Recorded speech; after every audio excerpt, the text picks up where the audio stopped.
Hi everyone and welcome to the Scratchicus Academy. It's open day and today, first thing, we have some Call of Cthulhu for you. I'm going to run through a few bits just before I hand over to the wonderful Paige. But first of all, join our Discord. It's full of some really awesome people. This community is amazing. If you want to just head in there to chat TTRPG, D&D, just anything you want. Twitter, if you want to hop into one of our games, we are currently booked all the way up to season 2. However, we are introducing more viewer games, including the Cypher system. So drop Scrat a DM on Twitter, and we will get you in the diary and get you a game. YouTube, everything is up to date on YouTube, and after this wonderful Academy Open Day, this will all hop up on there as well. So if you miss anything, you can catch up later. We're now full-time, thanks to you wonderful people. Ways to support us are via our Patreon. There's also our merch, which I'm currently wearing today, and I love it. And we also have some awesome sponsors. One of them is here, Bird in the Storm. They also have some awesome merch, mugs, t-shirts. They also they have an awesome module. And we're working with them in the future, which I'm really excited about. One of our other sponsors is Mage Hand Press, which is the Dark Matter series. And if you want to see that in play, if you go and look at Argo 37, one of our viewer games, which I run every Thursday, you can see it in action there, and it's D&D in space, and it's really awesome. Every 10 retweets, we will have a World Magic Surge, which will be thrown into this wonderful game to throw off our wonderful players and just see how it affects the story. Before I hand over, we've got one more thing in the Academy today. Starting when we hit 1,500 on our goal, we have a series of giveaways. Every 100, we will have a giveaway. We have 8 Dark Matter PDFs to give away, and we have 1 Alpha Dark Matter key to give away, which only came out on Thursday. I love the material. It's really, really awesome. And we also have a copy of the wonderful Midnight Wheel, written by one of our lovely players in here today, which is Tool School. It's really, really awesome. So we're very lucky to be able to do these giveaways. And it's got some really awesome content. So without further ado, I will hand over to the wonderful Paige. Paige, hello. Hello, good morning, everyone. Oh, for some of you. My name is Paige. I am your keeper today. I am the keeper of chaos. May chaos reign upon all of you. And I just want to start off with, this is a game for fun. It's a game for everyone, which is what is tabletop gaming to me. And I hope that this game can also keep that going in our lovely, lovely wheel of love.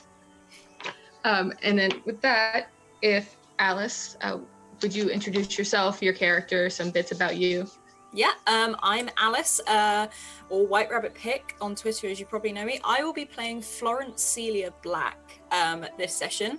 She is a very young photographer. She is actually a person who basically shifts papers from desk to desk with the aspirations of being a photographer. And she's looking for her lucky break to try and move up in this very male-dominated world. She's quite plain looking. She's got sort of long brown hair, which she's normally like just scraping back to get out of the way. She tends to dress fairly smart most of the time, but she's got a friendly face. Awesome. All right. We have a lovely Florence, photographer to be. Eris, would you go next? Yes, I am Eris Savad. I am going to be playing Ruth Herthmeyer today. She is a Southern Belle, up-and-coming starlet.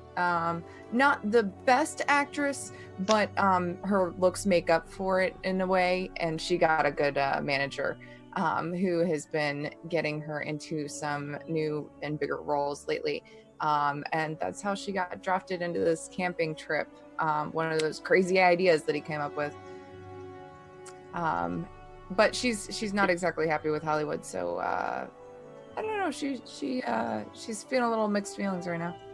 Yeah, maybe she'll find some peace in the wilderness of Vermont. Yes. And then Heavenly, would you go next?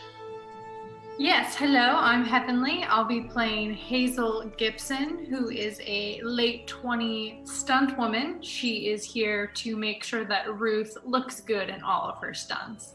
There is a slight problem, which is that Hazel is probably about double the size of Ruth. So we haven't quite worked out the dynamics, but we do have matching red hair. Mine is from a wig to match Ruth's glorious locks. So I think we can definitely make it work. A little movie magic, and no one will know that the magical transformation Ruth makes to a beautiful willowy woman into a really hench stunt woman is, it's just totally normal. All right. That's how muscles work. They just come out, Yeah, I think it totally works. I think we'll totally be able to hide it. No one will ever know. And then Tall Skull, would you please go next? Hi, I'm Tall Squall, and I'm going to be playing Newt Harvey, who is a pilot, for old male pilot from out west, who has been recruited by this really crazy rich guy over here in the east. It's Mr. Guggenheim, who wants to start a commercial airline, and as sort of a press junket to try to get these Eastern folks into the idea that you can actually fly places instead of take these old slow trains. He's been brought out east to do this sort of little movie newsreel promotional thing, and he does his own acting and his own stunts. But I guess they want us to do some kind of get to know each other thing. So I'm here because here's where the paycheck is, and yeah, flying. That's my thing. Awesome. Okay, we will start our nice camping trip. Totally peaceful. Nothing's gonna happen at all. It's July 25th, 1928. It is a very lovely, we'll use a weather dice, hot and humid day. Stale air kind of just coats you. You really feel it. Like any dirt that comes up, it just straight to your sticky skin. You guys are starting in Williamstown. And on the Pine Cobble Trail, you're going to start walking and heading towards your lovely destination of Glastonbury so far. So right now it is about kind of mid-morning. You're going to try to walk about 10 miles today to try to then meet camp. And your first stop is the Seth Warner camp. You guys have a map. You guys kind of know where you're going. Maps aren't the easiest, but we'll see where you end up. So who's taking the lead? Oh, Newt's all about hopping straight to the front, assuming that, of course, these ladies need him to lead them along the trail. Well, I'll take the lead and navigate us on our way there to the Seth Warner camp. This shouldn't be too hard. I've flown all over the West, 536 completely flawless mail deliveries. I can find my way in pure darkness, in the darkest night, through any storm to get us anywhere. Newt Harvey. Yeah, so you've mentioned a lot. Why, yes, I have. And as this happens, you just hear like a click and a as I just sort of slowly capture this moment. Sorry. So, well, I think Newt probably has the map out. Are any of these trails marked at all? Why, yes, of course they are. He looks at the map to see if any of the trails are marked. And you could tell in the beginning that they are marked, but the signs are super weathered white painted signs. You really can't tell what they say too much. No one's upkept with these trails for a while. Well, it's a bit of an old trail. Bit of upkeep. Maybe we can get some of those federal funds they're talking about for the trail system. But until then, we'll just go by compass and map. It'll be fine. Fine, I say. Well, those 3 women did it last year, so it should be fine, I guess. Yes. We should probably get going, though. It's going to get dark eventually, right? Well, if we're going to make it to Seth Warner, then we should certainly get on our way. And with that, Well, lead the way, Flyboy. Kind of looks and gives Hazel a wink, and I look very unimpressed. off on the trail. Florence is probably slightly behind, like stopping every now and then just to take a photo of things. Like this is an opportunity for her, but she's quite short. I'm assuming has quite a big rucksack on her back as well, because I'm guessing the wonderful Ruth doesn't carry big rucksacks or bags, so she's sort of loaded up with all her camera gear as well as other things. Don't fall behind, Florence. You don't want to get attacked by bears. I am coming. She sort of like quickly trots up to catch up. I hear there's bears in these woods, other wild animals, but if we stay Bears? together, and as long as you're with Newt Harvey, you'll be fine. Newt, would you make a track roll? Oh, a track roll, not Is there a navigation. bear in front of him? Well, you can do navigation. Yeah. Navigation. I'm There sorry. are bears in these woods. Oh my god! You can make navigation if you want. I can That works. navigate. Okay, Yeah. that's one of the, and I do the gray die. Okay. Oh no, I do the green die. I'm sorry. Do I need to roll again, or does that okay? That totally. That you can do that roll one. again. So you rolled a 97. Your skill is 70. So you guys are walking. Newt really thinks he knows where he's going. You're really feeling this. Like you are the man. You are leading yeah. the women through the wilderness. You're the manliest man around. And suddenly, you guys hear a little crack in the distance, almost like a breaking of a branch. I think I immediately step in front of Ruth. Who absolutely jumps in her almost comical looking getup, which has obviously been picked out for her. It's brand speaking new. It's exactly what a film director or manager would think that people would wear hiking, but is totally unsuited for hiking. But it looks great in pictures. You're wearing like a little safari, like short shorts and like a crop top. Yeah, Socks that go to your knees. yeah, completely. And So- she's even got a little hat too, that completely matches and doesn't really actually provide any protection from the elements at all. Can everyone make a spot hidden roll? Oh god, I'm so Okay, green die, right? Green die. Yeah. I knew I'd fail that. I'm so Oh yeah. Okay, so Hazel and Ruth. Hazel, you're guarding our fair maiden. You're looking and you're kind of looking around for the sound, right? And you kind of look up and you see something in the trees. It's quite large, and you kind of realize there's a cougar staring down at you, just watching you, not moving, just watching. I'm gonna hold my hand out to Ruth, like to stay, and kind of turn and go back slowly away. And Ruth, you do see this as well. Yeah, she just completely follows direction. She's good at listening. She she takes instruction well. And as she's backing away, I'm going to slowly reach for my pistol. Okay.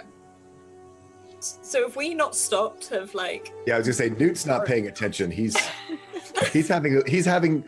trying to make sure that no one realizes that he's having as much trouble with his boots that he has put lifts in, because he is not the tallest of gentlemen, but he's going to be on film, and so he is in hiking boots with lifts that he bought from some store on the inside to make him appear taller, which when you're hiking 10 miles through the woods was not a good idea.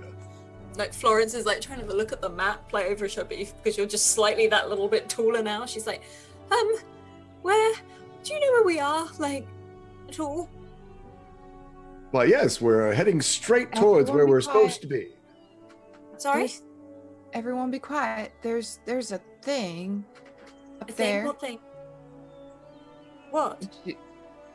As she's backing Wow. away, she's like pointing like, there, And then Just- look up. I slowly raise my camera up, like, really, like, and then sort of think better of it, and like,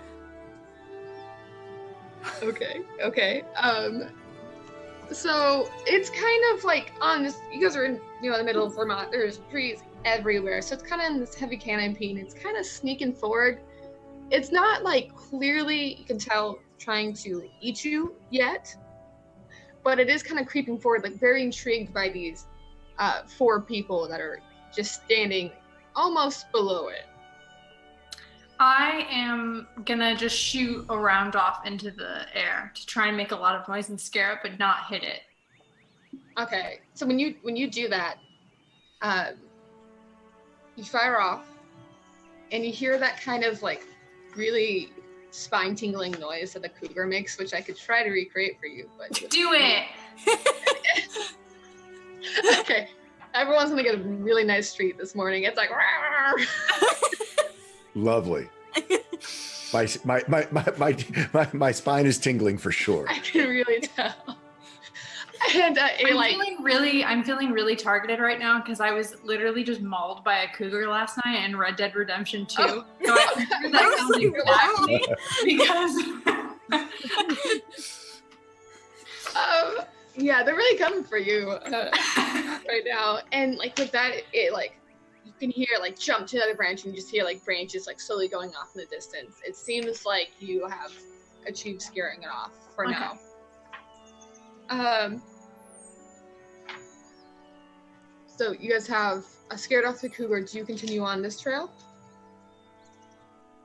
Oh, if they let Newt do it, he is, because Newt's not stopping for directions.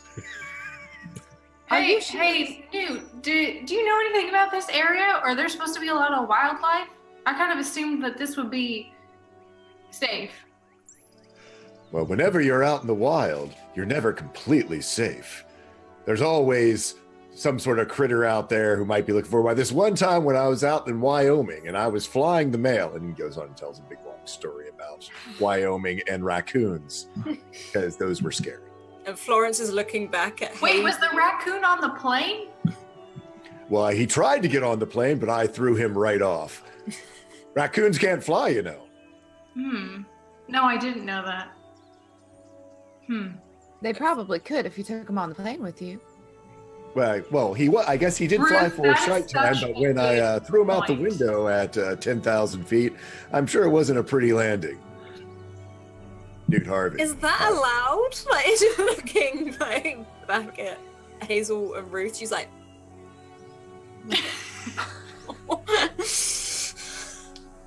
Also, sorry to interrupt, Paige. We have hit 10 retweets, which means we have a wild magic surge. Oh man. You can either assign that yourself, or if you want, I can roll like a 1d4, and we can do it randomly.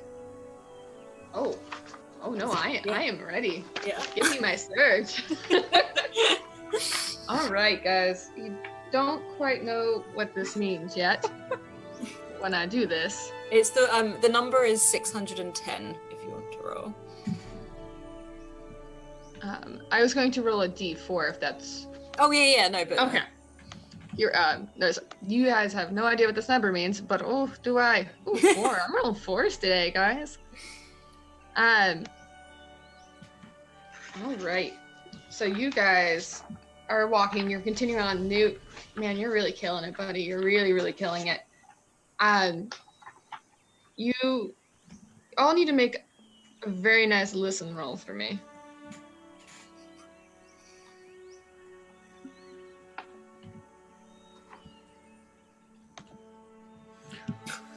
Wow, our actress is so astute. Tell you what, She's the actress really should good be- at listening. It's true. She probably is very good at listening. She takes those sage directions. She knows. So, Ruth, do you hear something? You don't quite know what it is, there's just this kind of weird noise you're continually hearing. It's like a continuous noise as you move forward. Is it like a buzzing noise or? Yeah, kind of. You could call it like a continuous type of buzzing noise. Newt, you're in the lead. Ruth, you hear this. The rest of you are currently just following Newt. Whoa. Okay. Is that sound always around here? Oh my gosh, it's so blasted annoying. I swear, it's been going for like half an hour. What sound? What are you talking about? It's like a buzzing. Like bees?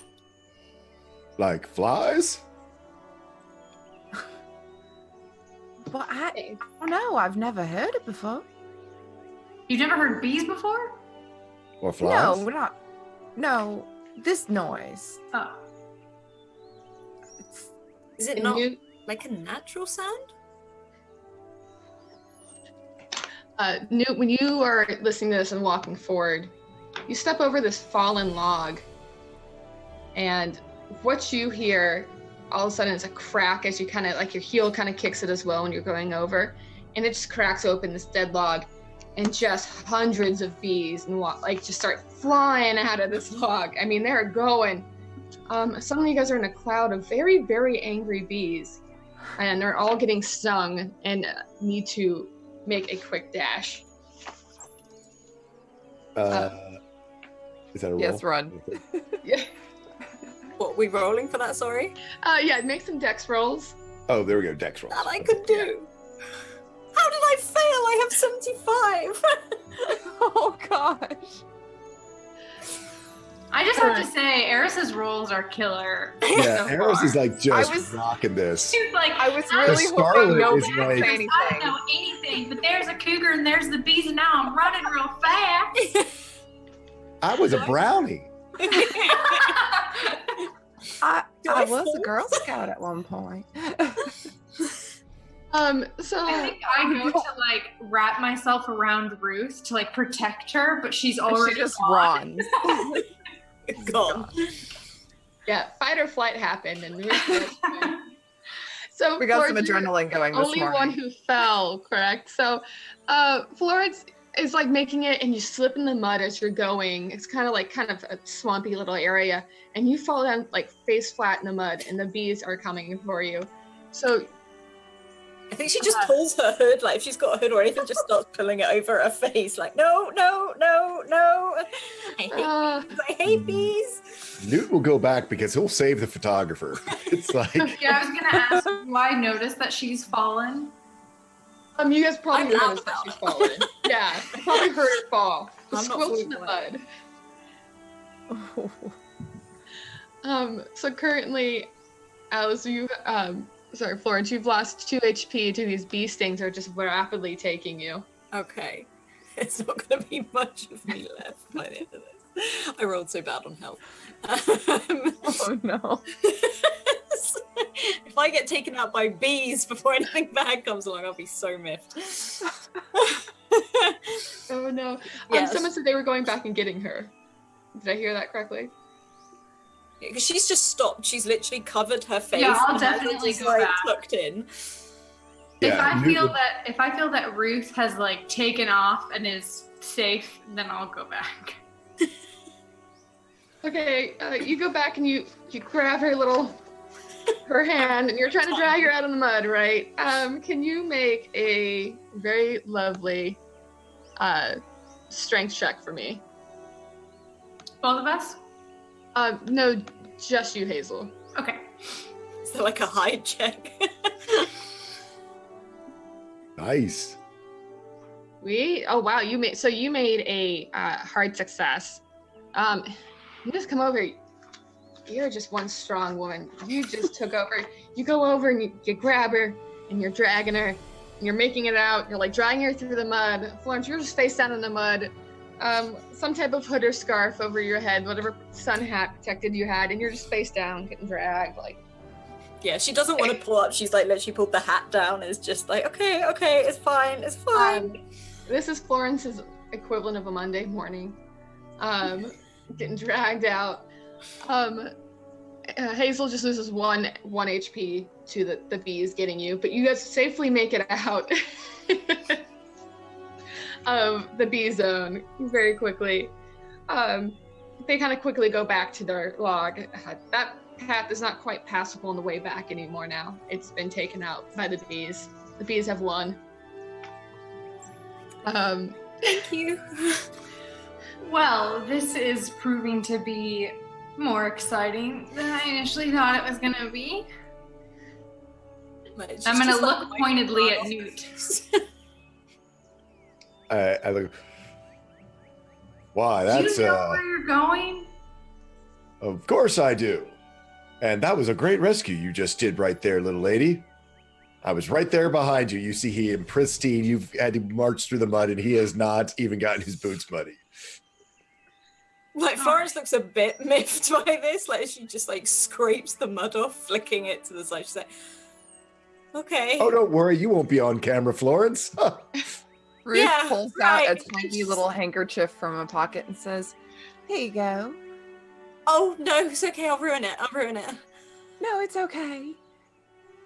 Oh, thank you. And she's just sort of, like, really sort of lightly trying to just pat her face so that she doesn't want to actually really get anything on it. And so then, like, thank you. And then with her scarf, she just crosses her face. I'm going to march over to Newt and try and not necessarily commandeer the map, but share possession of the map. He'll share, with a newfound respect for you for having seen you just, pull the rescue off, and a hardy Western woman. Are you from out west, Hazel? No. Well, I once knew a lass from Colorado who used to be able to go all the way down in the mines and haul out ore just with her own 2 hands. Tells a whole story about this woman from Colorado mining school. I'm just, as he's talking, I'm just like, trying to figure out where we are on the map. And I'm like, oh. Yeah, as he's telling the story, you easily could like sort of wrestle the map away. Okay. Because he starts talking with his hands. Okay. So you guys continue on this trail, and you kind of finally make it to a break in the path. Like, it makes it to kind of cliff, and the sun's starting to set. But because of this, you get this like glorious, beautiful view in front of you. Like, this is the Vermont you wanted to see. Like, the colors are just kind of melting in the sky. The colors are just kind of melting in the sky. Like, the sun is just kind of setting behind the rest of these mountains. It's just this like beautiful view of this valley, and you can see some kind of hamlets, a few very small ones, built like kind of just scattered throughout the mountains, but they're at quite a distance. You're just getting this wonderful view. Can everyone make a listen roll? It's gonna be so failed again. Oh man. Oh, no. I've got mud in my ears now. Like, Yeah. there's just nothing. Newt's all about, Ruth, come on over. Let's strike a pose here. Florence, maybe if you back up over there, you can get a shot of us. It's the worst spot to take the picture, but Yeah, she's like, Newt's striking a okay, heroic it just like pose. snaps it for you. She's like, and if you could just that way a little bit, like just, and she'll walk over and physically move them, like Yeah. from this area. And then, Newt keeps stepping in front of Ruth. yeah, and like Florence will glance over at Hazel, like, like, and just does a quick snap again, like not really. Yeah. Maybe an action shot. Hazel, put on your wig. Okay, Yeah, I Hazel, put on your I wig. pull my wig out of my backpack and I put it on. And Yeah. it's like it's kind of askew, so like the hairline doesn't quite add up, and I'm like, Yeah. So yeah, if you could. Ruth comes over and starts fixing it for you. and I snap that like. I'm like beet red as soon as she like starts to touch it. I'm like, thank you. If So you as this is happening, just stand slightly closer together, please? Yeah, sure. Personally, I think you look better without the wig, darling. Oh, thank you. I never knew what to do with a lot of hair, so I don't know how you managed to make yours smell so good. And we yeah. could do one without the wig, if you want. Oh, that'd be Like, just you two even. Oh, okay. Newt, let me show you how this works. Oh. Like, so I just sort of like, come look at this camera. I need some like. And because once the you two call of you, Newt over to learn how that perhaps he can take even better pictures than Florence. Oh, God. Of course he You can. have a go. Like, and she sort of does the photo of both Ruth and Hazel, and then just hands in the camera, like just this, but won't actually let go of it. Like just there, that button there. Yeah, gently. Like she's sort of okay. and as this is happening, like, you know, Hazel and Ruth are like trying to take this lovely photo together, making some eyes at each other. Newt and Florence are like trying to like, you know, do some communal photography, which is not working out so well. It's sort of like almost like half fight, half like, no, okay. Yeah. You suddenly, like, you didn't hear it before, but now you just hear this snarling coming from the grass, and out pops a rabid raccoon. Holy moly, that thing is like foaming at the mouth. It's like kind of got like one eye drooping. It's like, it's like coming my forward God. towards you guys Ruth very screams. quickly. And I snap a photo of it. Newt, quick! You're the raccoon master. Get it away from us. He's not at 10,000 feet anymore. Like it's Yeah, eternally. Newt's just like, I don't have my plane, but he does pull out. He actually no, he does. He's like, but it's just a raccoon. Can I punch the raccoon? You can, What? you can certainly try to punch the raccoon. So do brawling on your character Yeah. sheet. Thank you for this donation, by the way, from Nago, and thank you. Yeah, he wants to like. Actually, I think can he like try to kick it over the like? No, you said punch. You gotta punch that raccoon now. Okay, punch. So, I would do a Punch it over the edge. punch and the kick to try to like knock him over the edge of the beautiful scenery. Okay. I'm feeling it. Before he even does it, he's sort of gets himself I get my camera. action Ready. shot, Florence, Yeah, like I'm already like go.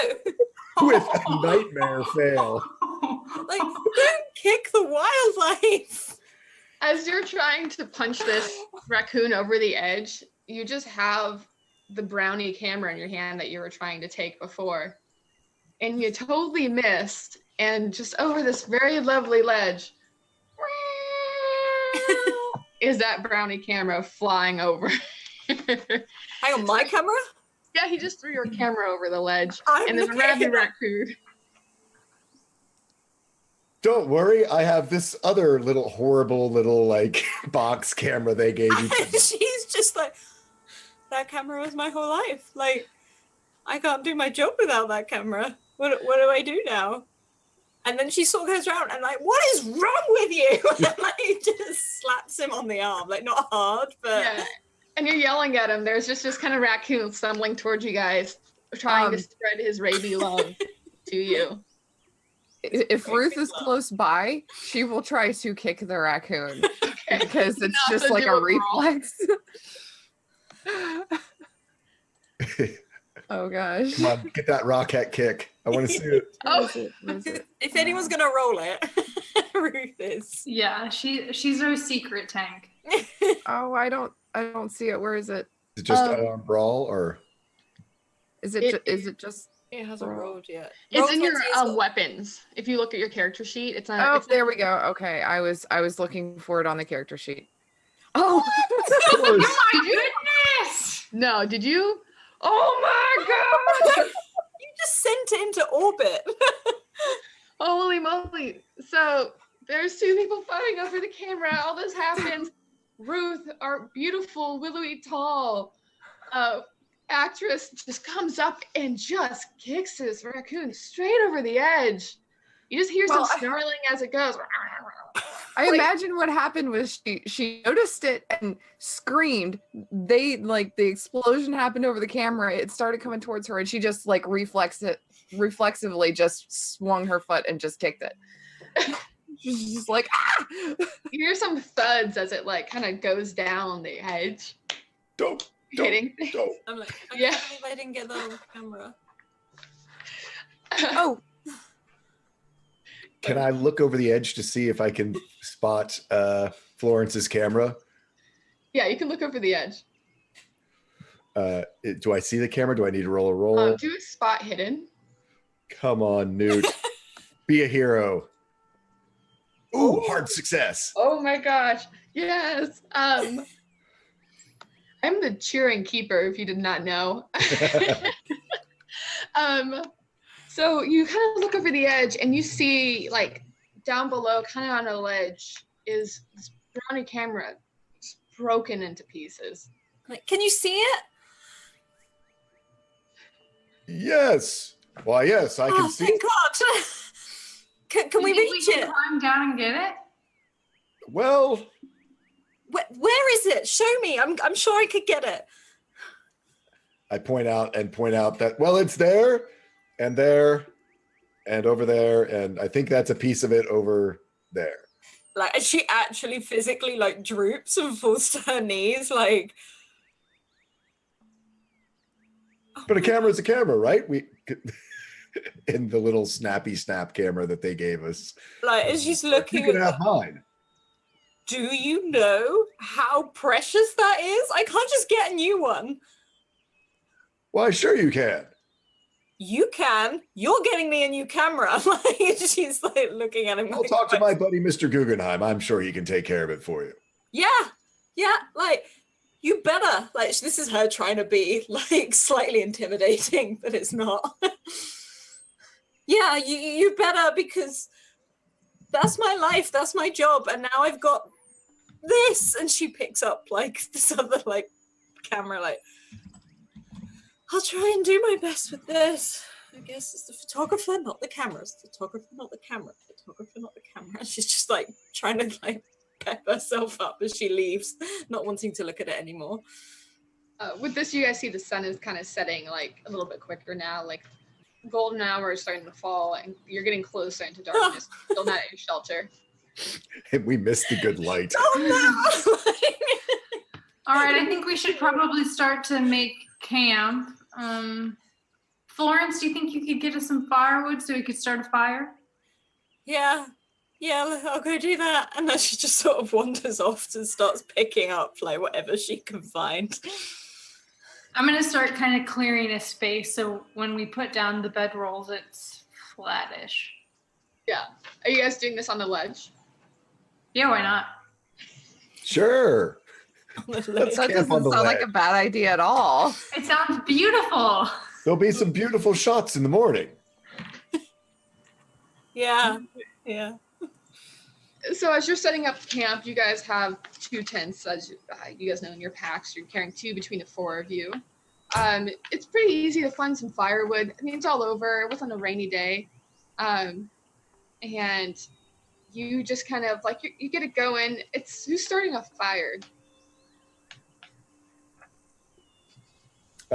Newt, of course Newt is. Let the man start the fire. Make sure to make it big because we still got that evil leopard. Why, that's an Eastern cougar. That's no I don't problem. know actually anything. I think that's now going to be Hazel's thing, is that she doesn't know anything about animals.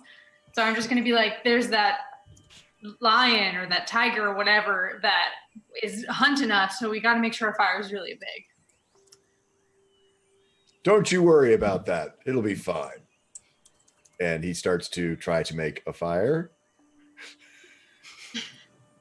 And I mean, you certainly don't have to roll for it. Like, I feel like you might actually, correct me if I'm wrong, you would probably know how to build a fire. yeah, no, I mean, I assume that he probably lands in the middle, where on these runways in the middle of the Wild West where, he has to survive a little bit on his own. I mean, he's a lot of talk, but he also kind of knows what he's doing a little bit. Except when he rolls. Who's setting up the tents? Like, I'll set the tents up. I was gonna say Florence might help, but she's also like just dumped all this firewood by this pit.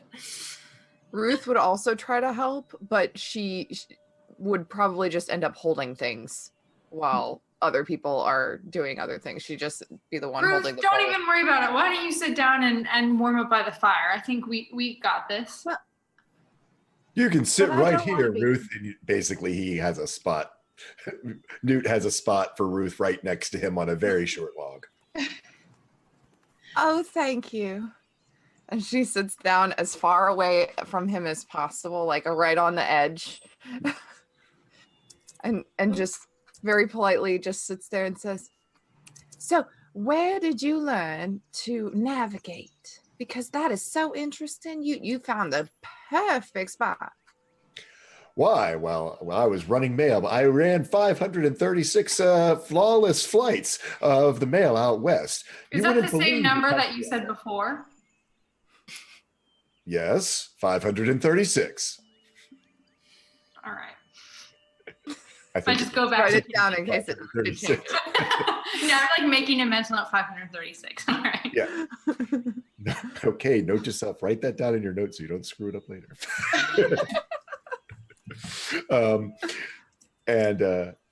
And why out there, you never know what you might end up with. Now, I will tell you a little thing. When you're up in the clouds, you don't have to worry about the trees. But man, it's just the most peaceful thing out there you've ever seen when you're flying across the mountainside and the deserts and the country.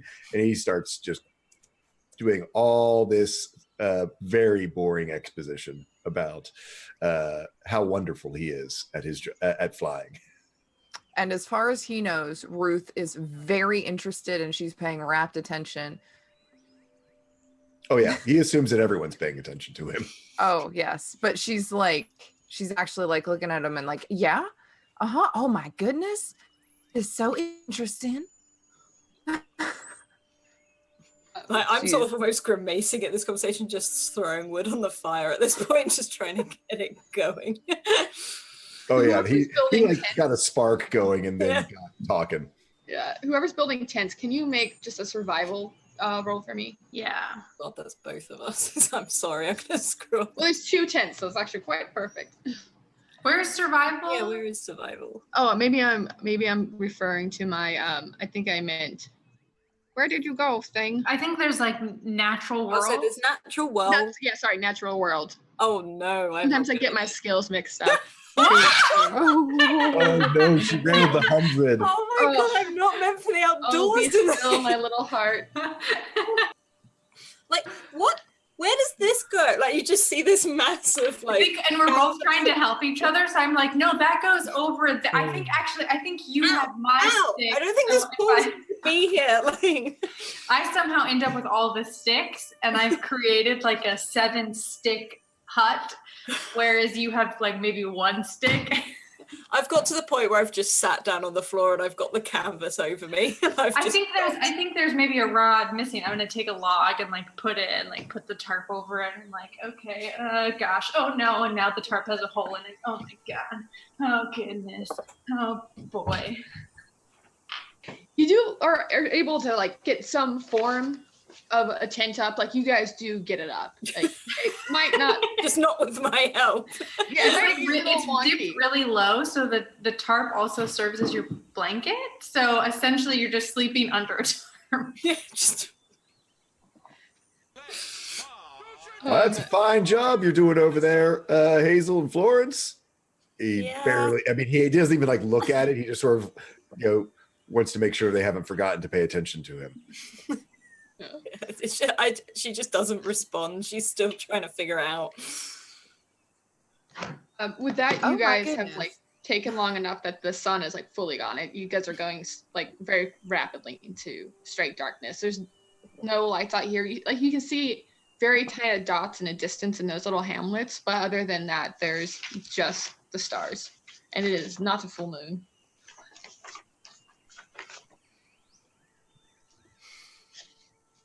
Well, it's been a while since I've seen this many stars. Why, out west, you see stars like this all the time. But you're a city girl, I guess, there, Ruth. Well, now I guess I am. I spent a lot of time on my farm, but you don't get many acting jobs in the country. So I moved to Hollywood to get more work. Ah, the City of Angels. What a place that is. Did about 16 runs to Los Angeles when I was doing those flights. That's 16 out of how many, Newt?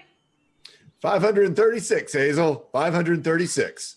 Newt Harvey, male pilot.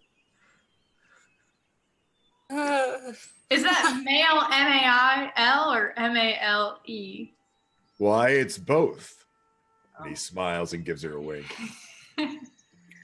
So what do you guys want to do about the sleeping situation? We only got 2 tents. Well, I'm going in a tent because if there's another raccoon out there, I'm not dealing with it. Well, we don't have much of tents, but you know. I don't care. As long as I can sleep inside, I don't care. Why, Ruth and I can share a tent if need be. I don't think that's appropriate, maybe Mr. not. Harvey. Well, I'd be willing to give the tents to you fine ladies and sleep outside, but... That sounds good. Thank you. I knew that was coming.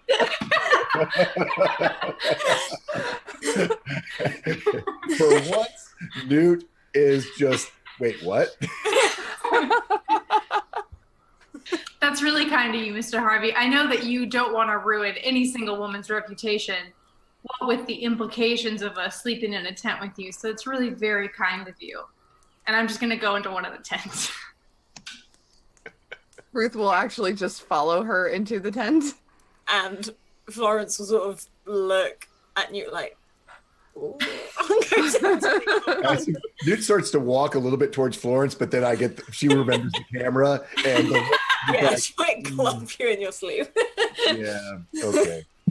Newt very dejectedly gets out a sleeping roll and sort of goes over by the fire. He slept outside before, but he was thinking other thoughts. Just so you guys are getting comfortable, you got 2 and 1 and one and the other. Like night fully, has fallen, and you guys go off to your peaceful sleep. You start to hear a little rain in the middle of the night. Some of you might stir a little bit, but it starts slowly but surely, and then becomes quite the downpour very quickly. Of course it does. And not just bad news for Newt. Those tents that you guys so well crafted totally do not keep up in this. And all of a sudden, they just flop down, and you guys are stuck in this like tent. It's just like on you. You're wearing basically like a poncho, but you're caught in it. Water is seeping into your tent. All your bags are slowly but surely getting soaked. And this is at about 4:00 in the morning. Yeah, Florence is you could probably hear like squeal. She's like, oh my God. She's trying to like get out of this thing and drag her bags out as well. Okay, maybe we should go under trees. Maybe that will help with cover. I'm kind of like punching the tent up to try and like help Ruth get out. So I'm trying to hold it. Yeah, just squealing and trying to get out of the tent. Newt, who I assume kind of felt the first drops because he was out in it, he has put his poncho on and put over his head. He actually kind of does a little smile to himself, puts a coffee pot on as they're trying to struggle out the tent to get coffee going, and then goes over and helps you out. Here, let me help you out. Little ladies, we'll get you out of there. Which is funny because he's the shortest of the whole group. But like Florence is in like a pair of her like probably because she's quite small as well. But she's just in like an oversized shirt, a pair of trousers. She's got this wide brimmed hat that it's probably like flopped because it's soaking wet, but she's just jammed on her head and she's like, I hate camping. Always hated camping. There's bees, there's cougars, there's rabid raccoons, and now this, and my camera's gone. And she just walks over to a tree and stands under there like really imagining very much like Emperor's New Groove, like Sad Llama in the Rain. Yeah, I'm like, I'm a sad llama. If anyone gets the reference. Oh, absolutely. Okay, Yeah. good. The best gift out there. Yeah. That is Yeah. me right now. Sad Jal. It's just sad I life. think Saddest llamas around. Newt does get them out, and but he does. He'll go and get 3 mugs of hot coffee and pour them in and bring them over to the ladies under the trees. Well, ain't my first rainstorm, and he hands each one of them some hot coffee. He's not all bad. I know it's 4 a.m., but is the sun up yet? I mean, like what? You said it was July, right? So it's probably a little bright. Getting close though, yeah. It's like the sun hasn't like peaked up the mountain. It gets that general like atmospheric light that you get that early in the summer. Like it's not light enough that you can really see in the distance, but it's light enough that you can see everyone's faces and like you're right in front of you direct. And those who got soaked in this lovely, lovely rainstorm, you all, until you dry off, take a penalty die on all your physical rolls. Oh no. So that's all of us, yeah. Yeah, everyone basically got, sorry guys, a little cough there, got soaked in some way. Your bags are soaked on the top and outside of it, but everyone make a luck roll. Ooh. Where's that? There's that. Oh, Newt! Finally! Ah, What? I don't have a luck number input. It did. that's Input. really fitting, though. Extreme luck. I forget. It's 2 things added together is your luck. Oh. Yeah. Let me see. Sorry. No, I want to say yours was, wait for it. I want to say yours was a spicy 60. Ooh, so spicy. Okay, Oh. there we go. So it's just Newt.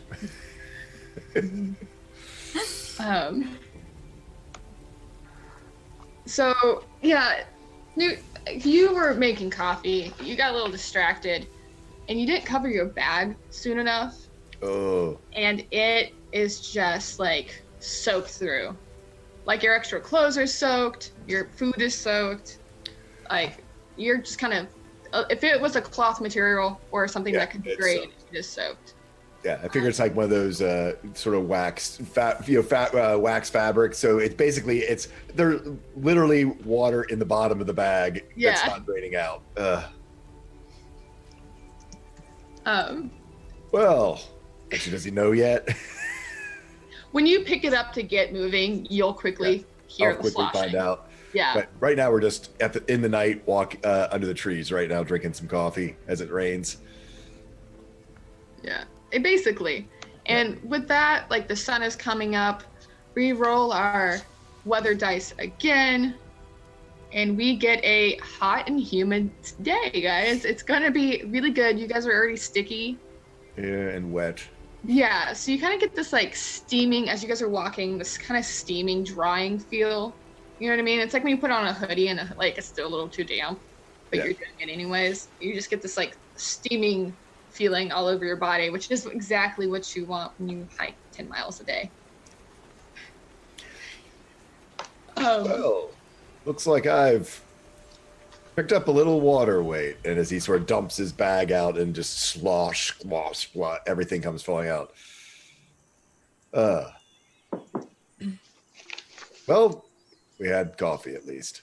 At least we can dry off. Huh. Like she sort of like wrings out one of her like something she had in her pack. I wouldn't really call this dry, but okay. As she is Dry, also wringing out the clothes that she was wearing about 20 minutes ago before she went behind a tree and changed. Yeah. Newt's just in wet clothes, I guess. Those Florence, she's just still in like the trousers are weighed down because of how wet they are. She's just sort of squelching as she walks, but So you guys are going and you're back on the trail. It's still like the sun has come up more. You guys have probably been walking about to like 7-ish right now. You guys started pretty early. You guys have been like on the trail for about 3 hours. And you guys know based off your map that right now you guys have another campsite you can get to. You guys already passed the one you guys were meant to get to, but you're on your way, and it's called Hell's Hole Camp. Hellhole? Yep, Hellhole Camp. Don't worry about the sinister name. Many things out west have names like that as well. Hot, dry, hell, demon, Demon Gulch. Worst airport out in Wyoming, I tell you. And he starts telling you all about Demon Gulch. Wait, if you're saying that we shouldn't worry about it because everything's named this, and then you tell us a bad story about something with a bad name. Well, I know Demon Gulch has the best bar in Wyoming, I tell you. Yes, well, we've already been attacked by bees and a rabid raccoon, so I think we're already in hell. But we're on our way, too. I mean, it couldn't get any worse, right? Right?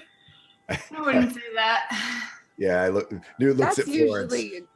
It's usually a good way to make things worse, at least from where I come from. Okay. And with that, you guys make a listen roll again for me. Listen rolls. I'm so bad at this. Oh my god. Oh, we are just of course. We are all going to be saved by the starlet. Yes, all saved by the starlet. Look at that. You just missed yours too. You rolled a 21. Just missed it. And then also, just for everyone to know, if you really want to try to make it again, there's something called pushing your roll. You can't do it in combat, but you can do it for skill checks. So if you had really wanted to make it, we would just make a bargain. You would say, hey, I want to roll again. And I'd say, sure. But if you fail now, blank happens. Gotcha. Just for any future reference, something I've kind of had gotten to mention. It's kind of a little fun aspect of Call of Cthulhu. Okay. You can barter with the devil, basically. Okay. And so you guys are walking along, and Ruth, you hear it buzzing again. Oh god. Oh, Lord Almighty, there's more bees. What? Where are they? I don't know. For once, Newt drops back. It actually gets kind of behind Hazel because she was the bee wrangler before. I just pull my hat I would over. normally run in there, but I'm allergic. He's lying. Oh god, not again, not again, not again, not again. Like, just pulls the hat over her ears, like, oh. Ruth starts frantically looking around for any logs or anything that looks like it could possibly contain bees. Okay, so as you guys are moving around, you kind of come around a little bit of a bend, and what you see before you, you kind of realize it wasn't bees, but the buzzing of a bunch of flies. Like, just a whole bunch of flies. Oh no. Is a dead bear. Kind of like right next to the trail in front of you. There's a black bear there. And this thing is like, it's you guys, the only reason you can tell it's a bear is by its size at this point. Its size and its furs and the scraps. Except for me, I'm like, look at this big dead dog. Well, that's not a dog, honey. That's probably a bear. And Florence is like, This is the range of the black bear, I'll tell you. All through the northeast here, you get black bears. Where out west, you have brown bears. He bores you. can we stop talking? And just sort of runs away from this dead bear. Yeah. Ruth is right behind her. Yeah. You guys can either, like, if you guys want to, if you feel like your character would, you can make a biology or natural world check as you get closer to it. I'll make a natural world check because I think, unless I can take an archaeology check because I put points in that for some reason. Yeah, Archaeology of a bear. I'll go up to Hazel. The bear's death rituals included. It seems to be I'll go laid up in with a specific way. Dark Yoji won't quite work. I wish it did, but Oh, we Oh, are the no. worst. I am just I'm regaling. like, are you sure it's a bear? It looks to me like a really big dead dog. Why? Well, no, you can tell by the snout here, and he's like pointing at what's not the snout. It just happens to be a hole in the face of this corpse, and is completely just, winging it, trying to impress Hazel, since he had let it slip a little bit with the bees of hopping behind her. So now he's, why, yes, you can tell right here because of these claws here, and it's like a broken bone that's sticking out of its upper arm. Well, regardless, if it's a bear, which I'm not sold on, or just a really big dog, what could kill something like this?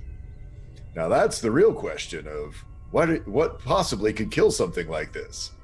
and if you guys look closer, you can't quite tell what did, but what you see are very large claw marks, kind of like you can see where it's kind of shredded the skin. Like, this is a really, really large bear. You can't tell if it was sick before, maybe something got to it and its illness. Like, you have literally no idea. It just looks like this shredded, someone made bear barbecue at this point. They have shredded this thing to pieces. It's like jawbone is kind of like falling off. But you can tell one thing is that this carcass hasn't been here long. It's kind of like fairly fresh. You can just tell by the way the blood oozes. Barely fresh?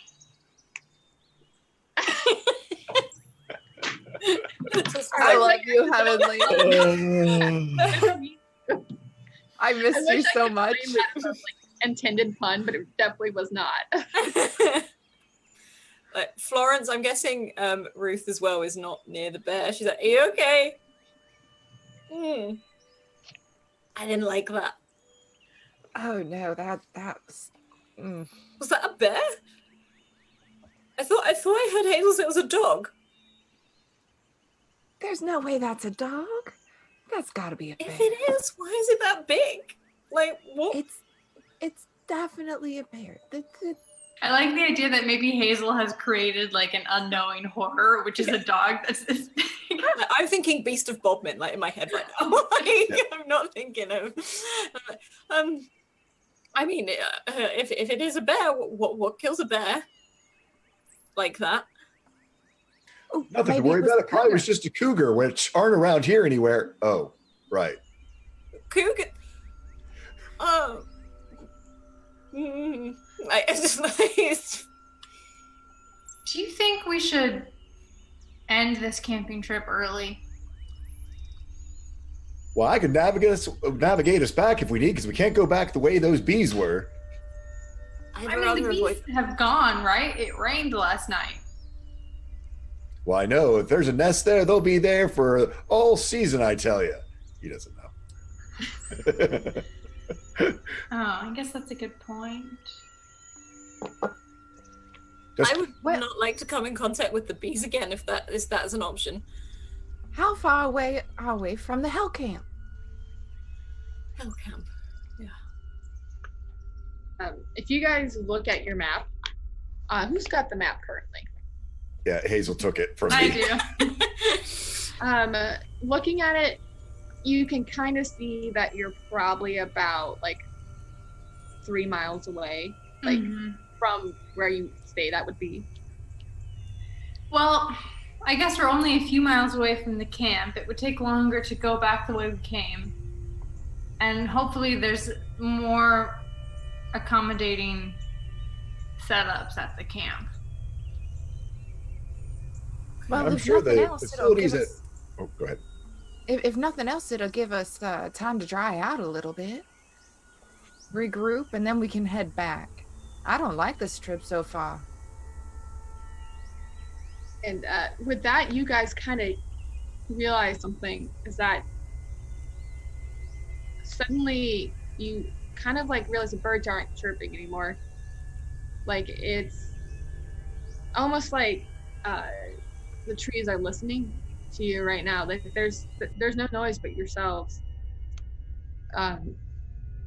There's like no breeze, there's no chirps, there's no crackling of branches. It's just you four in the woods, and you are the show right now.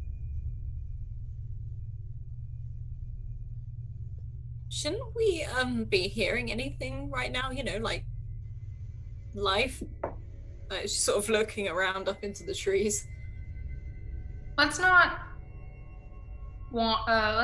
wait. Let's just keep going. There's no point in dallying. Yeah, I'd like to keep moving. Yeah, even Newt is kind of gotten quiet and seems a little concerned about the sudden silence that has fallen over us all. But let's try and be quiet, just in case. That might be for the best, Newt says a little loudly. Like I was gonna say, Newt yells. Yes.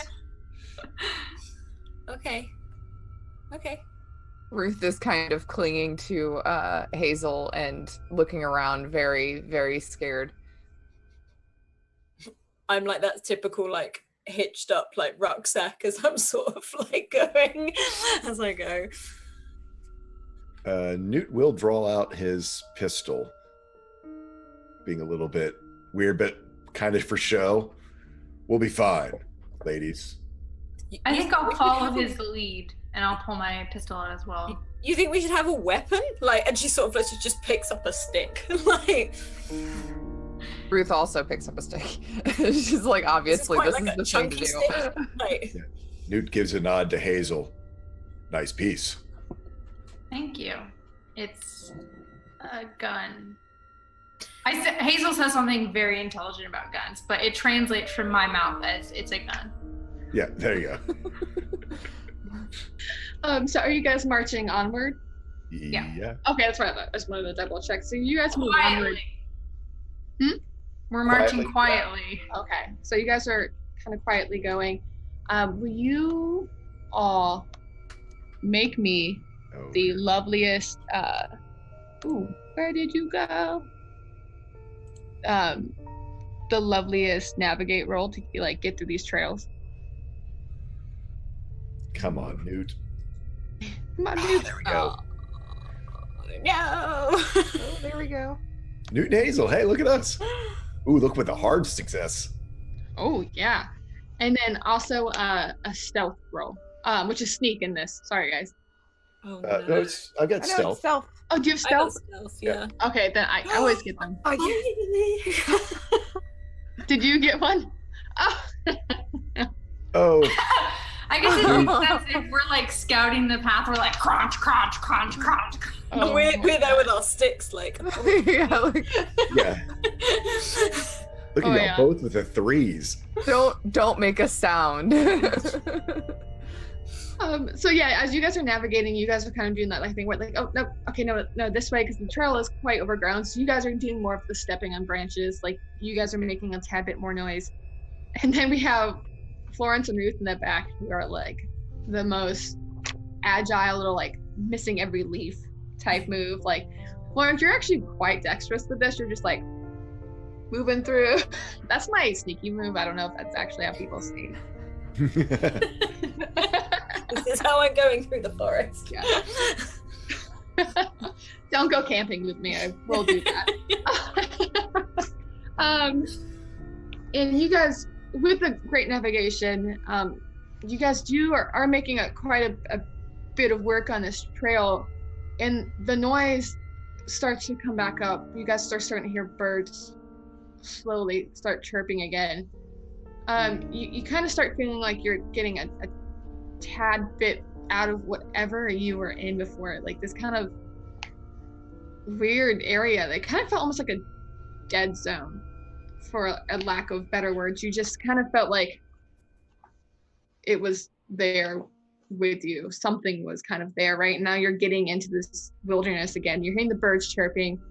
You're starting to get a little bit of that airflow back again.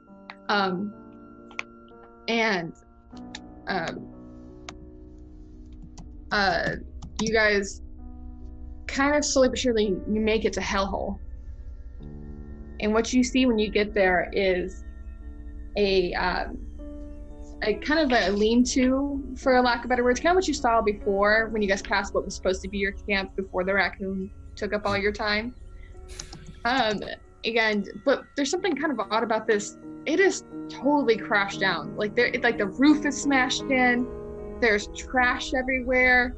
It kind of looks like someone just went on a bender and like just angry destroyed this camping spot that you guys were supposed to stay at. Damn college kids. I guess the name fits. Who do you think could have done this? Did anyone know we were coming? Probably just a bunch of juvenile delinquents up here, drinking and smoking. Do you think the bear did it? Like, would a bear do this? Like, she has no idea about camping or anything. She's like, could it? I mean, Well, in my experience, bears would stay away from someplace that people have been camping in because smells and things. Well, maybe it smelled some food inside and people had left.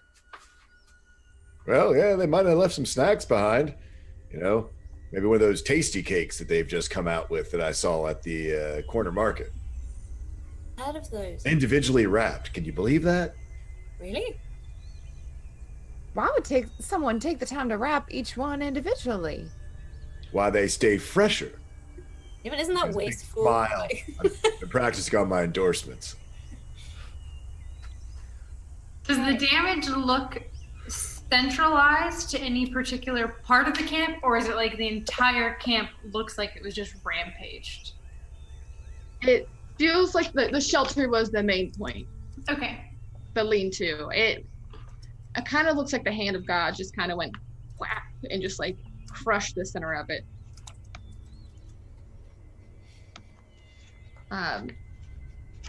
And you guys also see like the items that are around are kind of like men's clothing. There's some other items around if you guys want to do like a spot hidden check to see. Is it dry? Yeah. Some are dry. Ooh. Oh, yeah. No. No. Newt's going shopping. Yeah, like Flora's just picking them up with her. No, he's not. Like, Damn it, Newt! Come on, Newt. Ah, there we go. Ruth is always in it to win it. Like I don't know how. I don't know. I made a deal with the dice gods. I had a You stream really did. last night. It was So you guys are looking around. You're finding some like dry men's clothes. They're a little big for you. Like they're like kind of like men's tall. Oh, yeah. He totally throws him back down because he is not going to have, he is not going to wear things that accentuate even more so the fact that he has short Manson. Yeah, and then the rest of you guys are just kind of seeing what feels like to be like Florence and Hazel. You're seeing like kind of almost like food trash. It's like shredded, like shredded food scraps and like chicken bone type stuff. There's like some scattered firewood. Nothing too crazy, but Ruth, what you're seeing is that this is kind of weird. You're looking around and you see kind of what looks like to be like a shredded pack, and kind of seeing that these are items that would belong in a pack, like a camping pack. well, maybe someone was here. And she holds the pack open and like starts taking stuff out. What'd you when find there, Ruth? Well, it looks like someone's backpack. anything still in it? You Pull it open this pack and you can see immediately like it looks like this pack has been like shredded, almost claw-like. But when you do pull out like a small kind of like guide, for lack of better words, it's a local lore book, and it's partially shredded, but you are able to get a story out of it if you choose to read it. Oh, Ruth would definitely read it. She was a bit of a bookworm growing up. And it's a little, almost like in the book, it would have put in almost as like a journal entry from someone else who had told the story, almost like a kind of like a story-like thing. So it goes, Bennington Monster. Bennington is the local town closest to you guys. You guys would know that. The monster is real, no doubt in my mind. My daddy's uncle was a coach driver back in the day. He used to run all over these hills, and he saw the thing back when he was young. He was driving his coach on those nameless mountain roads outside of Bennington when he was forced to stop in the night by a tree falling across the road. And he got out, he starts clearing the brush, and he's doing it. He's thinking that there's no storm today. How did a tree fall down right now? But it wasn't cut down. He saw it was ripped down. And that's when his skin starts crawling and he sees something by the trunk, a big footprint in the mud. Not a man, not a bear, nothing he'd ever seen before. And that's when he decides, all right, we're taking the other road. And at that moment, he turns toward the coach. He sees off in the dark where his lantern caught it, 2 eyes flashing back at him. And he froze solid right there because those weren't the eyes of a beast, but a man, so he thought. But then there was this roar, like thunder without a storm, and the thing comes at the coach, and with 3 mighty blows knocks it clean over and sets about tearing it open like it's shucking an oyster. That's when my daddy grabs out his revolver and fires 2 shots at it, and before he can fire the third, it's gone, dashed off into the woods. So if you ever hear of something going missing in these hills, and people go missing around here all the time, believe me, well, you know where they're at, in its belly. And that's the end of that little story. Well, there's supposedly a monster out here, but I don't know. What kind of monster?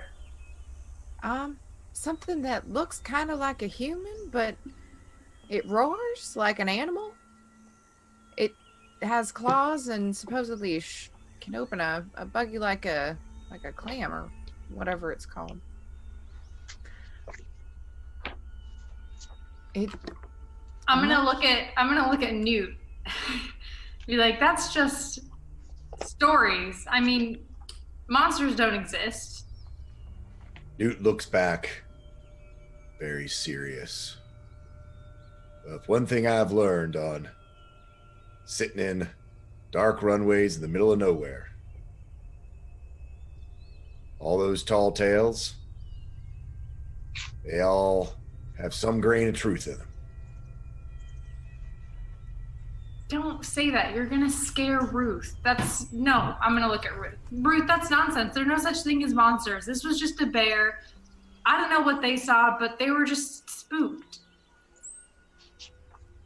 Well, it does say that it was scared off by a gunshot. So just keep your guns out and that should scare anything off. Good call. Florence is just like looking around, like readjusting her grip on her stick, but otherwise not really doing anything.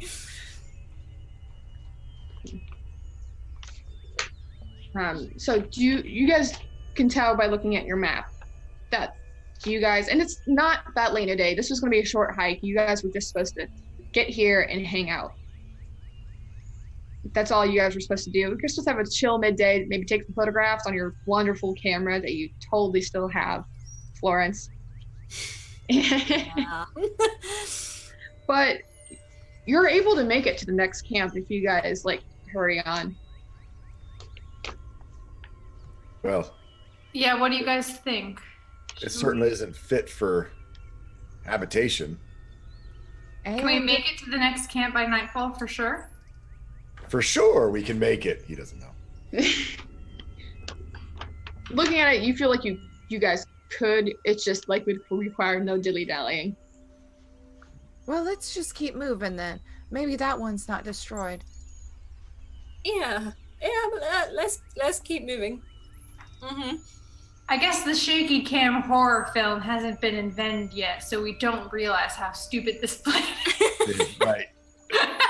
A really Why stupid it's the best plan. plan ever for us to keep on pushing through into Yeah, nightfall. you guys are right. I don't see anything wrong with this plan. I think it's best for us to keep heading through the woods. Yes. For sure.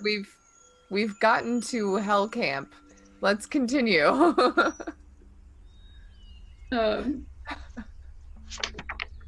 So as you guys continue on the trail, whoever has the map or whoever's helping with the mappy, can you make another navigate or survival?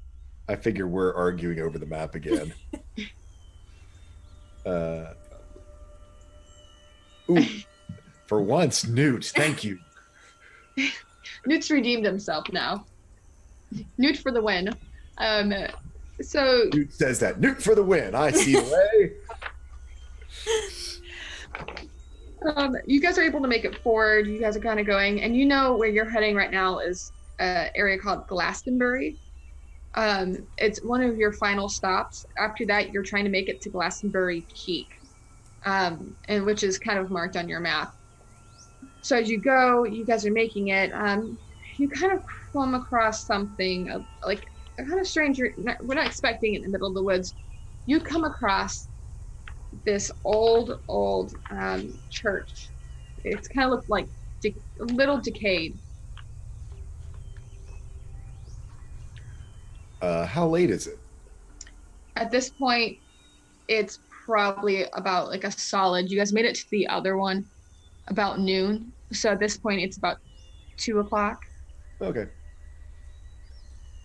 Well, I don't know about y'all, but as we were at Bear, turned my stomach a little bit. We weren't quite ready to eat at Hell Camp. I think for sure we should set up and have some lunch at this spooky old church in the middle of the woods. That's a great idea. I think we need to keep going. We were only just going to make it to the next spot. But look, we have some shelter here. This is going to be great. In a Well, church. a church is a good place to stay if you're looking for a sanctuary. Are we talking about camping here tonight? I think just taking a pause, safe place to have some lunch to get our energy up so we can make it all the way through. But I'm saying I don't think we will make it through if we stop here for lunch. Well, if it's too late to get going again after lunch, then we could stay here tonight. Yeah, Newt's from his terrible lifted hiking boots. He's not going to admit that he wants a break, but I mean, I guess if you guys really need lunch, but I could eat. let's just do 30 minutes. I almost just said, has time been invented yet? And it's the 20s. It's not like it's the 19s. He's not the 20s. Just period. I know the time was only invented in like the 80s, so I'm not sure how. Before iPhones, there wasn't time. I assume that I have there are watches. I look at my watch. Yeah. I don't know why I'm having such a Pull out hard your time. sundial. Pocket watch too. Let me roll my archaeology check to see if okay, but only 30 minutes, all right? That sounds good. Yeah. Keep us on schedule, Hazel. I pull, what did you say we had in our pack? Bacon? I pulled bacon out. Yeah, you got some bacon. You have some kind of almost like canned cheese. This is like the beginning of the processing. Nasty food coming. What's canned cheese? Oh, you don't know canned cheese, Alice? No. Oh man. You don't know what easy cheese is? Spray cheese? Lucky there. Spray cheese. I don't know why. I make the Leaning Tower of Cheesa. Yeah. You'd spray cheese? Yeah, we do. What? You spray it on your cracker. It's awful. It is It's not terrible. okay. You know, Bacon and spray cheese. The camping food of champions. And spam. Did you say we have spam as well? Is beans and bacon and eggs and Not in America. In America, we have spray Yeah. Canned ham, canned cheese, and pocket bacon. We're there. It is the best lunch ever. You're And right. some It's a white scary bread. game. Like, what the hell? Okay. I love how Alice is just freaking out about the spray cheese. This is a terrifying game. Apparently, you've got canned cheese. But it's an actual thing though, and it's disgusting. It's not It okay. It isn't okay. It's The like, horror Alice is use that the it's safety real. system regarding Yeah, I'm spamming X. I don't want this canned cheese. spray cheese. I can't handle it. I can't handle it. Cheese. I'm sure that there's nothing horrible that's going to happen at this church in the middle of the. It's like you break out the spray cheese and the demons from hell spawn. Somewhere. the Cheese French demon. are Oh, someone screaming. donate for a cheese demon. Somewhere. the French are Spray cheese demon. I demand spray cheese demons. Oh my in god. raccoon form. Spray I don't want Thulu. to be attacked by my spray cheese. Cheese Thulu. Yes, it's Cheese cheese Thulu. Thulu with his spray nose. Oh. I think Florence starts cooking bacon. Like she starts cooking bacon. In a church. Is that allowed? Like, Well, it's already cooked for you. It's just kind of like stale bacon, stale pocket bacon, like a couple days old now. But you know, it's the 1920s. You feel like, yeah, this is totally up to code. Like, yay for pocket bacon. I'm so sad right now. are you guys like hanging out outside the church? Or are you hanging out inside the church? I wasn't sure where you guys had gone when you guys got there. I mean, if there's like pews or benches or somewhere where Harvey Newt can sit down, Yeah. he's all about sitting down and going to discreetly take off his boots and try to not get caught adjusting the lifts inside of them, or especially get off the stool and stand on his bare feet around these women. I think I'm gonna stay kind of near the front door. Like I'll come in, but I'll be near the entrance. I think Florence is walking around eating, looking at just things, just at what's around, sort of wishing she had a camera to take a photo. She's got that really bad camera that Newt gave me every now and then, just click. And if she does see Newt, she just looks, she sort of makes eye contact with him and looks down at his feet. So as you guys go in, what you like see is you do see you see some pews. Some of them are kind of like cracked in the middle, like just old, broken. You see a lot of graffiti on the walls, and you see that the cross has been inverted to go upside down. As soon as she saw that, Ruth would probably decide to stay outside. Like, Oh, I'm no. sure it's just fallen over or something. One of the nail at the top has fallen out and it's just swung down and around. We'll set it straight before we leave. Be good citizens on the trail. Well, maybe you should fix that now so that we don't have to worry about any bad omens. What about the graffiti? Like, I mean, the cross thing could be an accident, but I mean, the graffiti stuff, that's just rude. Kids these days. And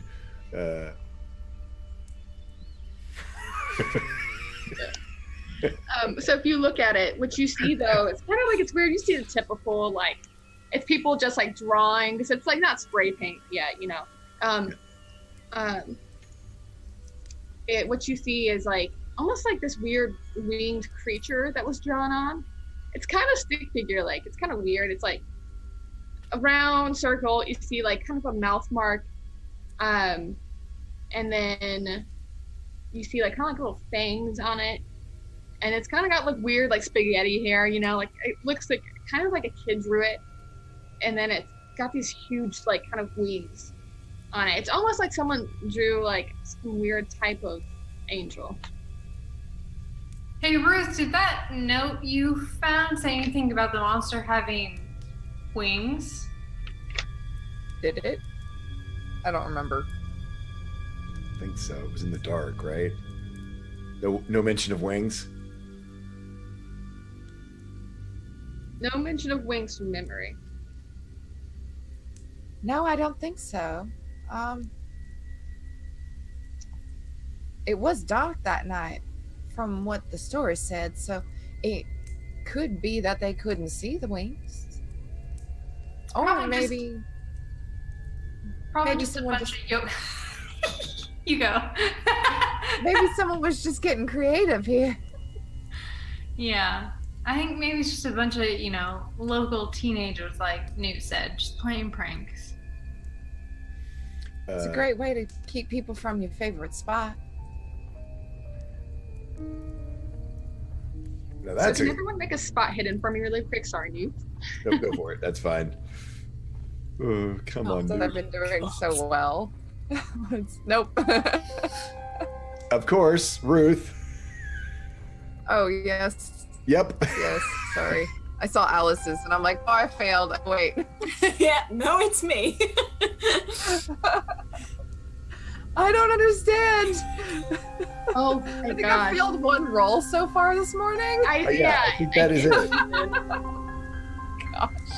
I think Ruth is Cthulhu in this game. Yeah, I'm now suspicious of Ruth. Yeah, I think that's gonna be the takeaway. She's So- a really good actress. The rest of you are like Pretending to be a bad one. or in it, but like I know Ruth is at the kind of towards the front door. You said you were like at the front door.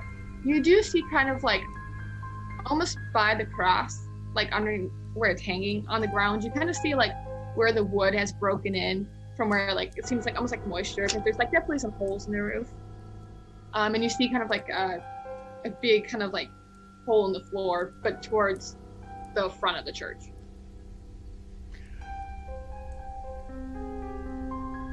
Well, it looks like someone's been digging up the floor.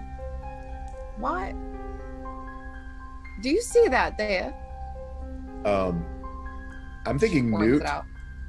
Newt, having heard Ruth's concern about the cross and putting his boots back on and sort of keeping them unlaced, and seeing as he failed his spot anything roll again, is probably walking straight towards this hole, trying to fix the cross. And as Ruth is eventually pointing it out, so he's probably all but right at the edge of it when she's finally like, ah! Yeah. So with this roof like being holy, only Holy Ruth in the church. also not intentional, but I caught it this time. You get this kind of like beam of light kind of filtering through, and you can see directly into the hole. And what you see is kind of like a bit of rubble, like kind of some stones and stuff. But then you're kind of able to make out what seems to be skeletons underneath the floorboard of this church. A bunch of them too. It's not just like one, and they're in pieces. It's not like a whole body. There's skulls just kind of skittered about, some like femurs. You got like, you can see what is like half rib cage just underneath this floorboard, and you can't see how far it goes, but you see enough that you know that there's a lot of it. Newt. Ooh.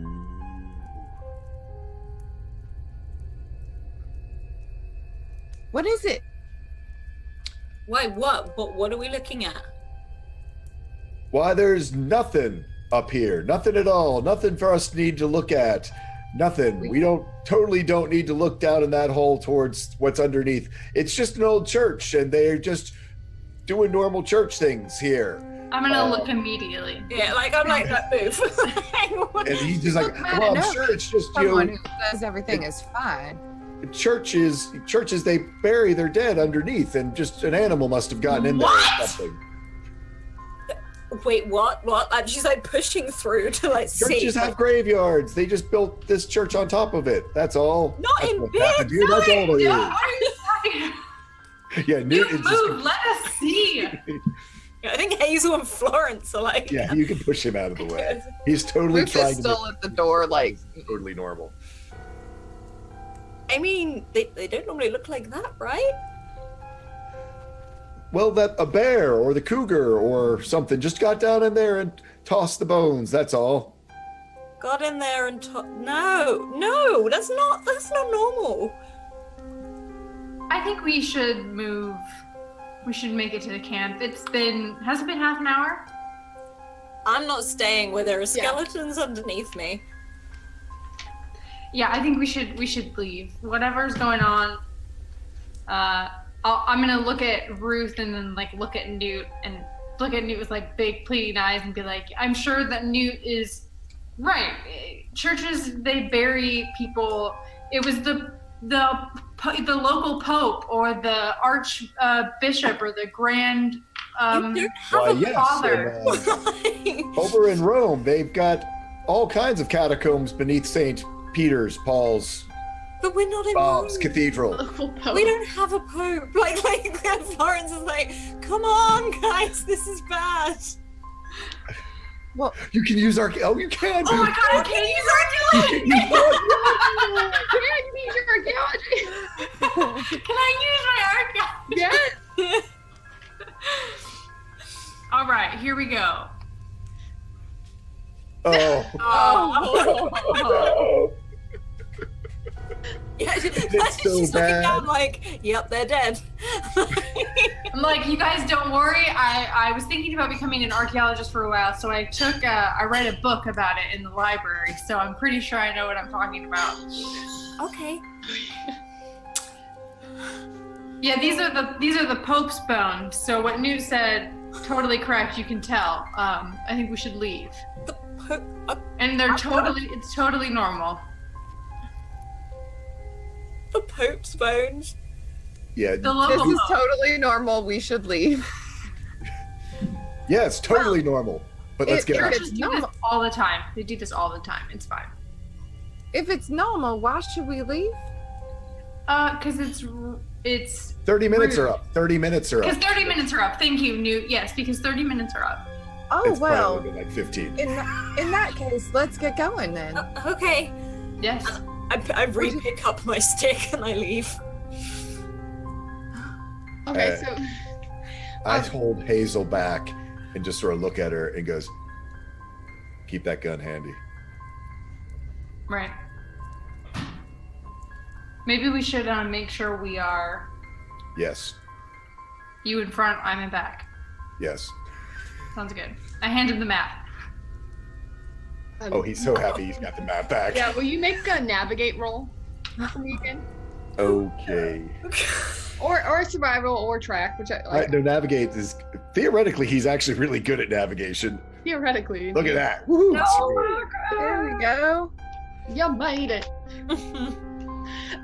So with that, you kind of look at the map, and with this extreme success of navigation, you kind of see that you realize there's kind of there's a trail that cuts through quicker.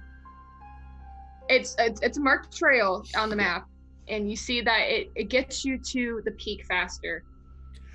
Yeah, Newt doesn't mention that they're going on a shortcut, but we'll take the we'll put us down the shortcut because he doesn't want them to think that potentially we could be in more trouble. But he's very confident that this is not going to go badly at all. So you guys are traveling on this, what only Newt knows as a kind of side trail. You guys are going, and you're making speed. There's really no problems, and you kind of come up to a clearing though, and this clearing is marked in your map. You come to this open kind of clearing, and it's quite large actually. There's kind of a field, and then it like breaks into a little bit more trees. Can everyone make a spot hidden roll for me? Newt's so good at these. Of course. Ruth for the win. Hey, finally, Newt saw something. So what's clear to everyone is that there's an old well right in the center of this. Like you can see, it's like this old stone kind of covered in moss.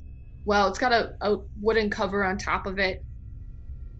Everyone sees that, but Newt and Ruth also see kind of a little side trail on the other side. Does it seem like the little side trail might lead to get us faster to Glastonbury?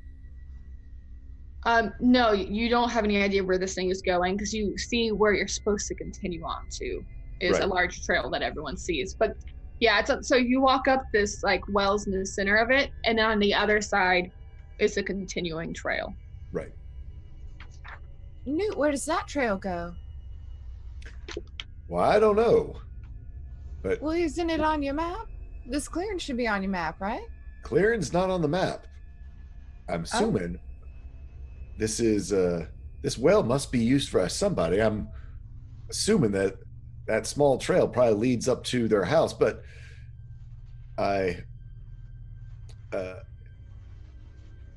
do me a favor, Ruth, why don't you head over to see how Florence is doing? Could you check on her for me?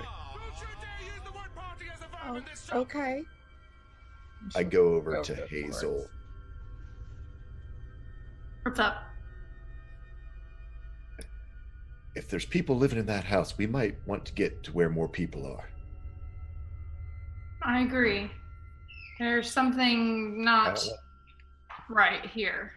I don't want to alarm the other ladies, but you and I see eye to eye on what it's going to take to protect us, and I don't know what we're going to find in Glastonbury, but I'm worried. If we've got a quick way to get someplace with other folk, that's probably what we should do. I agree. So y'all doing okay over there? Sort of yelling out to Ruth and Florence. And Florence is like, what? Like, she's really on edge. And she's like, yes. Yeah, I'm fine. We're fine. We're fine, right? Oh yeah, I'm perfectly fine. Do you know where that trail goes? And she points out the Me? trail to Florence. Yeah. No. I'm guessing whoever owns the well or built the well, maybe. I mean, there's got to be something around here. Someone's got to use it. Oh, well, that makes sense. Oh, does it? Okay. All right, ladies, let's go. We're gonna go up the trail up to the house. See a house. Okay. Yeah. Sure. Yeah, that way we can have let people know what kind of strangeness we've seen along this trail. Yeah, before we get to where we're going next, I think we should tell someone about what we saw at Hell Camp, just so they can, make sure that the proper authorities know that there's some type of bear on the loose. Well, I bet this is the park ranger's place. Of course that's who it would be. Makes sense. We should be good trail citizens and be sure to let them know. Ruth, I'm sure you learned that at Girl Scouts. Oh, well, definitely. Okay. Yeah, let's go find the park ranger. Let's do that. So as you guys walk that little path that's kind of like mostly hidden, you keep walking, you make it through some trees that are really thick, and you're able to find very quickly a small a house. It looks lived in. It looks like it's well kept, and with a small barn. And there's a woman working in what seems to be kind of like a small garden. And as you guys approach, she pops her head up, and it's this kind of like mid-50s woman, and she sees you. She's like, "Oh, hello! I never get visitors. Can I help you? Are you lost?" Hi. Why, hello there. We've just come up the trail from Hell Camp, and we're looking for the park ranger to let them know that the campsite there has been destroyed. Oh man, we've had a lot of bad storms lately. I wonder if a tree fell on it or something. Well, and someone has gone in and vandalized your church as well. Oh, that old thing, that's been there for ages. No one's been there for a long time. Honestly, I think that kids go and they mess it up a little bit, but other than that. That makes sense. Kids just are the worst, and they suck, and everything they do is stupid. So totally it makes sense to me. Yeah, well, what are you guys here for? Are you guys just walking the trail? I mean, do you guys are hungry? I'm going to start some dinner soon. At this point, guys, it's probably about 5:00. Oh, I'm famished. Yeah, we We've been just eating had pocket spray bacon cheese. all day. Yeah. Florence scowling behind the spray cheese. So, as you're scowling behind this spray cheese, you are able to see that this garden is it's quite lovely. She's got a lot of vegetables. You have a feeling this dinner is gonna be really great. And she's like, you know what? If you guys, I think it's gonna storm really bad tonight. We've had them really bad at night. I don't know if you heard the one last night we had or were caught in it, but you guys can stay in my barn. It's really nice and dry. Oh, Hearing dry. That would be nice. Hooked Thank up. you. and hay's a lot more comfortable to sleep in than one would think. I like dry. Yeah. So she's going to be like, so why don't you guys go drop your stuff off and then come on in? I'll get everything started. And I kind of motions, and she's like, I'll be back soon. If you come on in, if you don't need to knock, just walk on in. And she like goes on in, like kind of like happy she has visitors. You can tell she doesn't get many. And she like strolls on in all happy, and she She's leaves you guys nice. to set up. What a pleasant woman. She's really nice. Not a park ranger, but nice. Newt just goes, if you'll excuse me, ladies, and he goes sort of out around to relieve himself.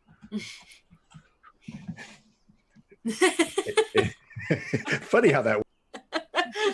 Yeah. The timing is impeccable.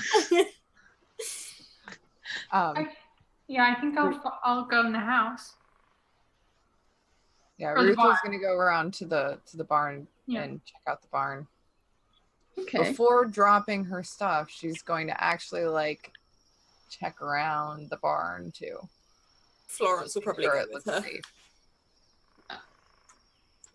safe. So for those who go to the barn, you go in. It's kind of like it's a New England style. You guys are in Vermont. It's like it's got this like really nice like roof. You can tell this is like well kept. It's almost like decorative. Like they added like some nice touches to this. You can pull open the sliding door. You look in, and it's like there's a bunch of hay up top. Below there's some stalls. You don't see any animals in any of them, but it looks like this has been cleaned recently. Can you guys make a natural world roll for those in the barn? Natural. This is gonna be bad. It's going to be difficult. Yeah. Nope. Okay, 2 failed rolls. I'm going Yeah. to start marking them because this is rare, apparently. Yeah, the like 10% of rolls you might fail. Ruth isn't killing it. So you just see that, you know, she's not keeping any animals right now, but she's clearly prepared to buy some. Like she's got enough food and like upkeeps it enough. Perfect. This looks like a great place to stay for the night. It'll be nice and dry. It's dry, and she's like taking off like her rucksack and sort of like just plonking it down. Like, wow, better than the tents. What's left of them? And she seems really nice. Yes, she does. So, like, yeah. I bet she's a good cook too. I really hope so. I'm so done with pocket bacon. Oh, you want some spray cheese? I didn't go near that. I just got a thing about it. And then inside the house, if we skip over to that viewpoint, Hazel, you're inside and she's like kind of just setting up plates and talking to you if you're with her. She's Yeah, just, I would have gone to find her. Yeah. She's just setting out plates and she's just like, oh, you know, I never did guess. It's been so long. You know, it's just so nice to talk to someone. And she's like setting it up.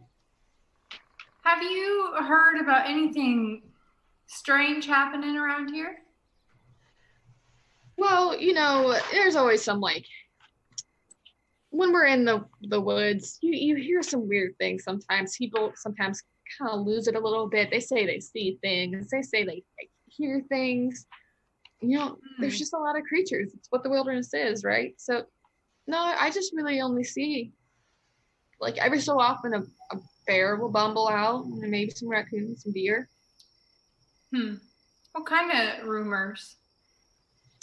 Oh, just like some old kids' tales. You know, you got the what's it called? The Bennington monster is one. People say they feel watched in the woods. Like, really just that. I don't know anything about the Bennington monster. Could you tell me? Oh, yeah, it's just some, like, devil creature that lives in the woods, they say. it's eats people, takes children, like drinks your blood type thing. And it's really it's all just a tale though. Uh-huh. Would something like that have wings? I mean, they say. I mean, some of them say it has wings. Some say it doesn't. I've just been told it's got creepy red eyes and fangs and unkempt hair, kind of hairy. But that's about it. I mean, obviously, none of us have ever seen one. It's not real. Right. No, of course. It's just someone drinking moonshine in the mountains. Right. Yep. Okay. So cool. But he's never come up. Not he, because he's not a real person.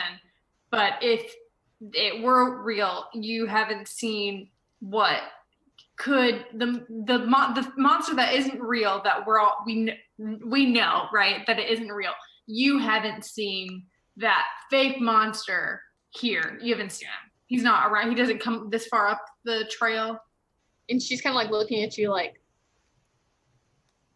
no, right? No. That's good. That's normal because it's fake. She's like slowly setting down plates now, like, yeah. Do you want me to help? And I'm just gonna like start to help set the table really quick. Yeah. And she's like, I'm happy I just made such a big meal. She kind of like squeezes past that awkward conversation really quick, and moves on. And she's like, I'm just happy I have people. And she's like, has a roast. She's like, I usually just save this for the week. I put it in the ice box. But no, I'll just, like, I'm just so happy to have it. And she starts dishing out some food. And she's like, oh, I can't wait. I hope your friends come in soon. I'm just so excited. Maybe I'll go get them. She's like, sure. And she's like pouring like iced tea. Newt comes from sort of around the house, just spray cheese. Does a number on me. And sees, I guess, Hazel coming out the front door. Yeah, I'm gonna go towards the barn to get the ladies. I'll join Hazel and just be like, so did you find anything out? I mean, she seems nice enough. She's making us a roast. Seems really excited. She said something about rumors of a beast that has wings and crazy hair. So those drawings on the barn.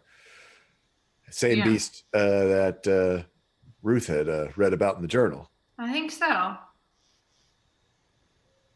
Well, this place seems pretty nice, though. I would think it would have been torn up had been real. Yeah, that's a good point. Maybe, but I still think it's good that we're sleeping inside tonight. I think it'd be weird. It's kind of spooky. Really?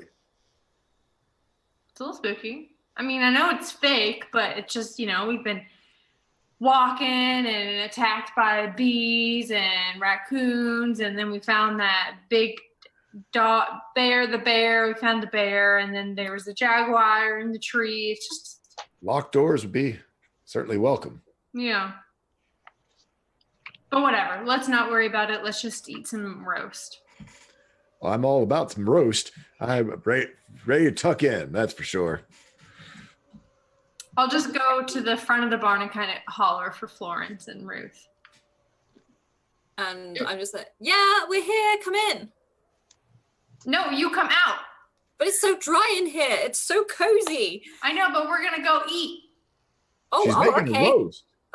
Okay, come on. She's sort of like dragging Ruth out of there. You can always stay here and have some more spray cheese. No.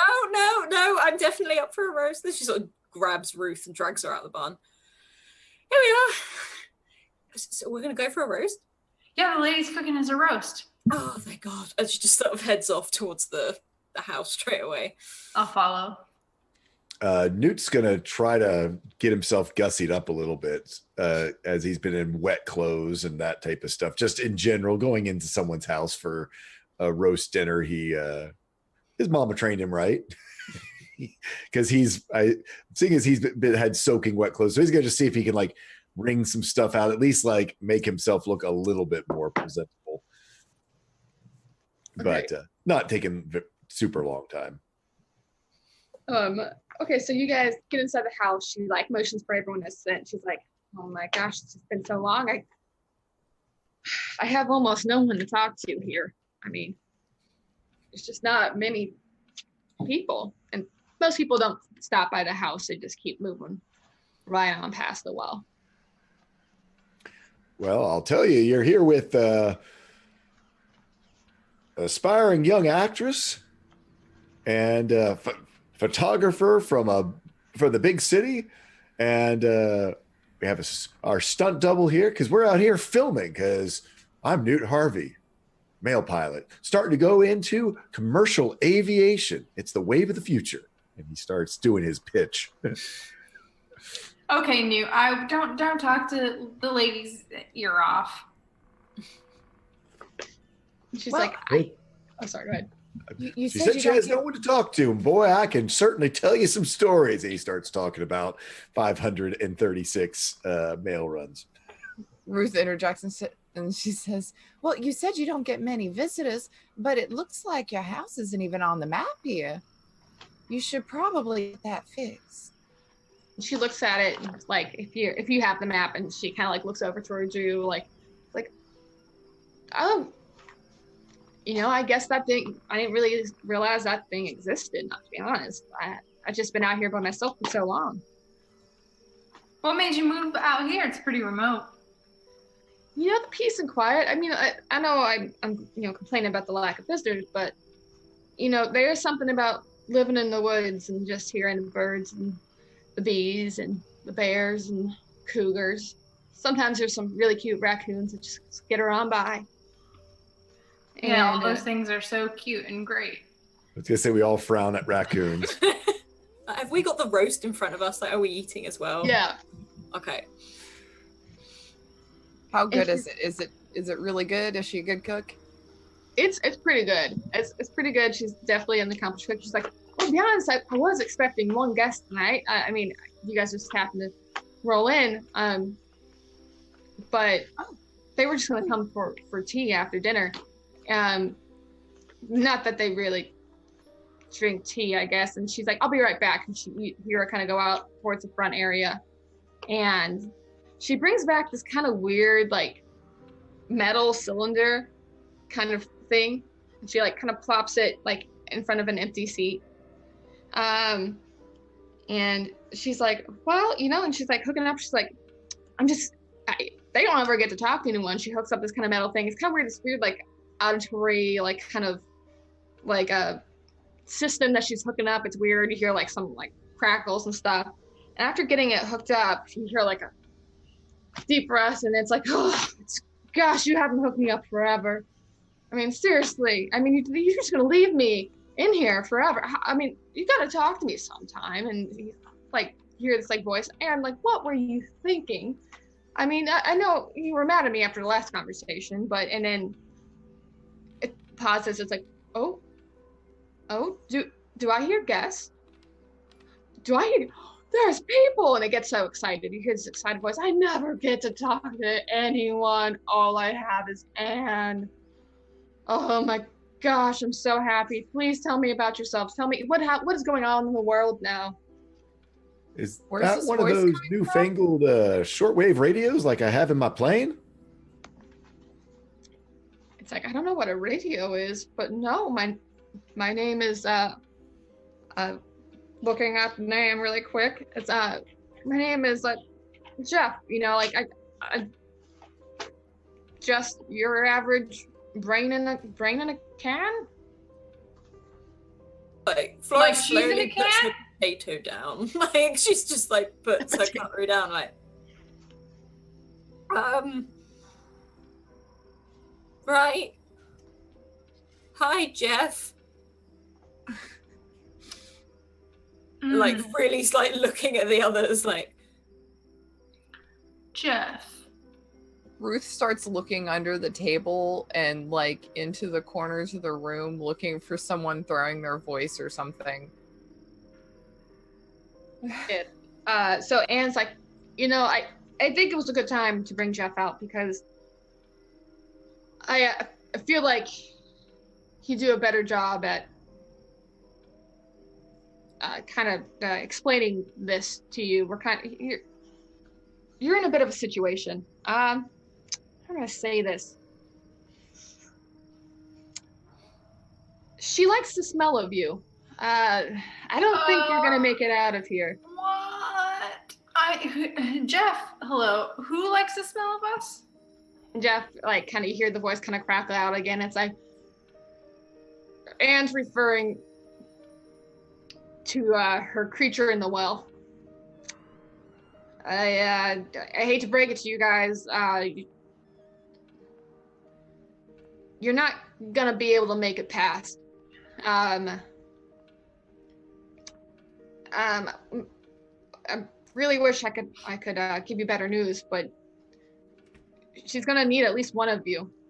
Like, and Florence is slowly like trying to slowly take her cutlery from under the table and pocket it. Like, yeah. So, Jeff, good to meet you. Yeah. Anne's like, yeah, so there's, you know, you came at a good time. She's really quite hungry. I don't get the joke. I don't understand. Does she not like roast? Oh, no, she's only got a taste for one thing. That's gonna be one of y'all. So I hate to break it to you, one of y'all got to go down in that well. She'll let the rest of you leave, but. And what are you playing at here? Is this like, what are we on? And I'm gonna look to Florence. Is this part of the stunt? Are you gonna get a picture of us looking really shocked? I don't have a camera anymore. Like, she's just like looking like, I genuinely thought I was coming in here for a good roast. I mean, I've been told I was very good smelling before, but nothing like this. Why does she have to eat one of us? Why can't we just leave? Ruth, she's not real. There's no one who's going to eat any of us. We need to stop entertaining this ridiculous notion. Newt, please back me up here. Okay, Newt is frozen. I'm gonna like stand up. We're going. And thank you so much for the roast. Your joke isn't very funny. We've had a long day. I think we're just gonna head out. Yeah, come on. Everyone, come on. Stands up and takes the fork and the knife with her and pockets them. That's what Esther both like. Anne's like, all right, see you soon. And she just sits there and watches you guys get up to leave. Is Newt getting up? Yeah, Newt gets up. Okay.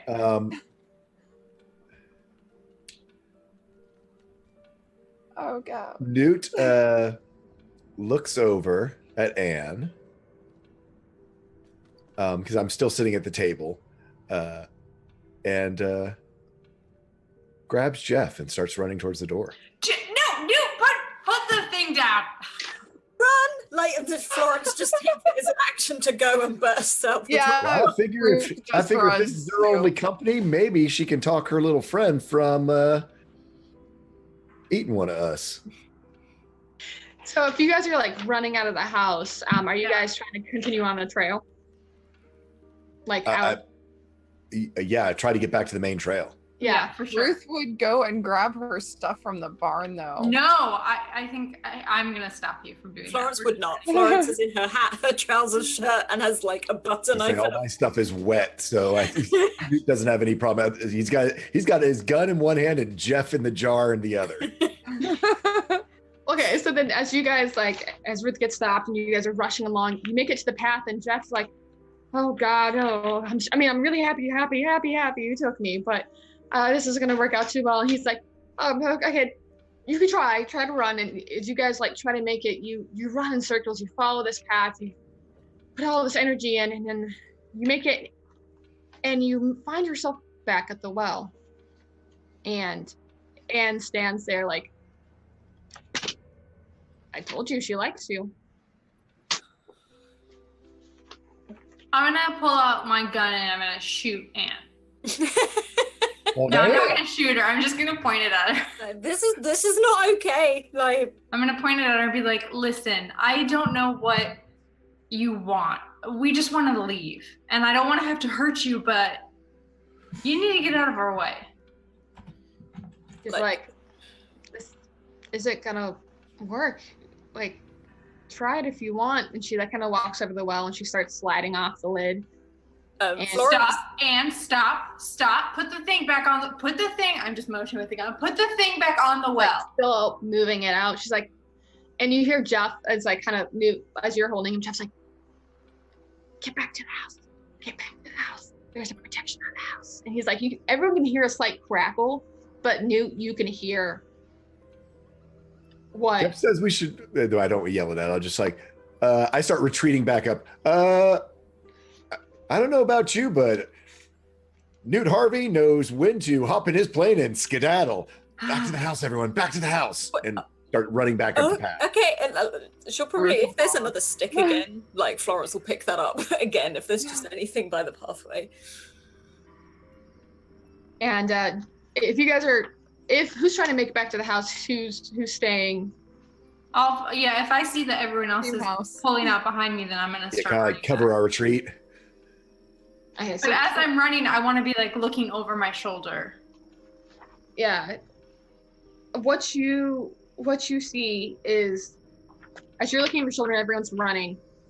Anne has pushed off the top, and what you see is like just you hear like this horrible kind of scratching on stone noise, and like a claw comes over the edge, and then another claw comes over the edge, and you just see this big hulking form, bigger than any of you, lift itself up. It's almost humanoid, but as a stick Definitely hits bigger itself- than Newt. I mean, right, for sure. Yeah, definitely bigger than Newt.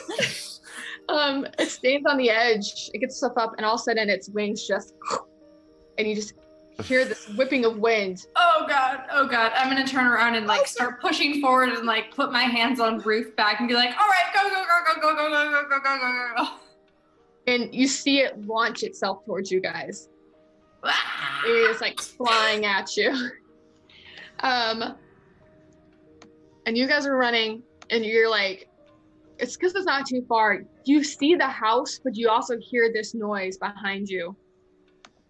I want to shoot at It's it. approaching. Okay, you can roll your handgun. Do I roll the check, the skill, or the weapon? The weapon. Let me look at the thing. Actually, I say that really quickly, but you see how it's laid out in this. Because I don't see. So I have my firearm and the damage it does, but I don't see where to roll it. You rolled the green. Oh, here we go. Oh, because it's across like this. I see. Yeah. Oh. So you shoot, and you hear this,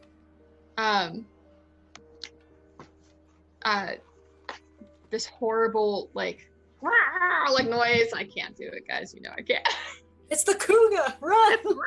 It's the cougar. And you like shoot off, and you hear this noise. You're able to get another shot off though, if you want to get another one off. Newt, you also have a gun if you want to try to shoot it. Yeah, I mean, I'm running, but once I hear the first shot go off, he's going to turn Yeah. around. And I assume this is a pretty big target up in the sky. So yeah, I'll do my. Yeah, it's pretty even behind you, and you guys actually have it seems some advantages from a lovely chat for Hazel and Newt on this. You guys don't have to use it now if you don't want to. Yeah, Major Heart, you guys might be able to save this lovely group and get them to the house. So to roll advantage, you roll the gray. Gotcha. Okay. You guys can roll again. I Yeah, I'm gonna just roll straight on this. I think that we're got worse things ahead of us. Yeah, I think I'm gonna save my advantage. But you did say Okay. that I could shoot again, right? Yeah, you're both able to get one off. I mean, I still And we- failed, but Suck. yeah. We're like, ah, ah, ah, ah. It's fast. You're able. Is it? Sorry, go on. Oh no, go ahead. I was gonna say, if it's low enough, can I hit it with my stick? Like, how close It's is not it? quite on top of you yet, but you can wave as a defense. I mean, no, I'm running. If it's not close enough, I can't believe we're trusting a brain in a jar. Like, as we just sort of run towards them. You do hear Jeff being like, now yelling. It's like, okay, I'll stay with you, but you have to take me with you. I can't stand being with her any longer. What year is it even? I've been here for so long. It's 1928, and you shouldn't judge people, Florence. It's a brain in a jar. Like, she's just like so out. You hear the noise carrying. It's like Jeff's like, I understand, but please, I've been here for 30 years. Get me out of here. This is a great story, though. And you make it to the front door, and he's like, open the door, get in. He's like, you have to get into the living room, pull up the rug. Okay. You guys make it in.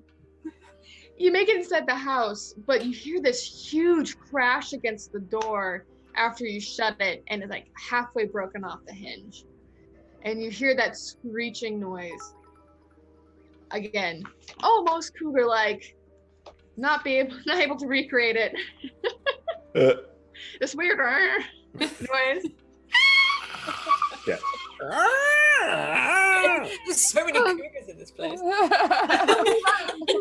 We're all bad at noises. Let's make all the noises. Eventually, someone will hit the nail on the head. Yeah, definitely. Like, these cougars have some strep throat going on. Yeah. And you guys hear the crash again. You see, you're mainly into this like sitting room. It's like the living room, and there's some chairs. Like, there's a piano against one side, and then there's this rug in the middle of the floor. Pull up the rug. Throw up the rug. Pull up the rug. And you pull up the rug, and then you hear this crash, and you see the creature, like, the force it used, that like slams against the stairs and gets back up. But when you pull up the rug, you see this like center, like, it's almost like a symbol on the ground. It's big enough to hold you all very tightly, though. It's like you would have to like go like this next to each other to fit into this circle. Squeeze in. Yeah. We're all small enough, so. Ruth just kind of grabs everyone around her and like pulls her into the circle. It's like, we get super. What next? What next, Jeff? What next? Oh, Jeff's like, okay, now everyone just stay in the circle. Above all else, like, not a finger outside of it. Excuse me. Not a finger outside of it. It'll grab anything it can, and like the monster like races up to the circle, and it like stops right out of something. Like the force stops it, but you can feel its breath on your face. You can see its beady eyes looking directly, like it's right in front of you, and it's just waiting. It's like it's waiting for the moment it can get you.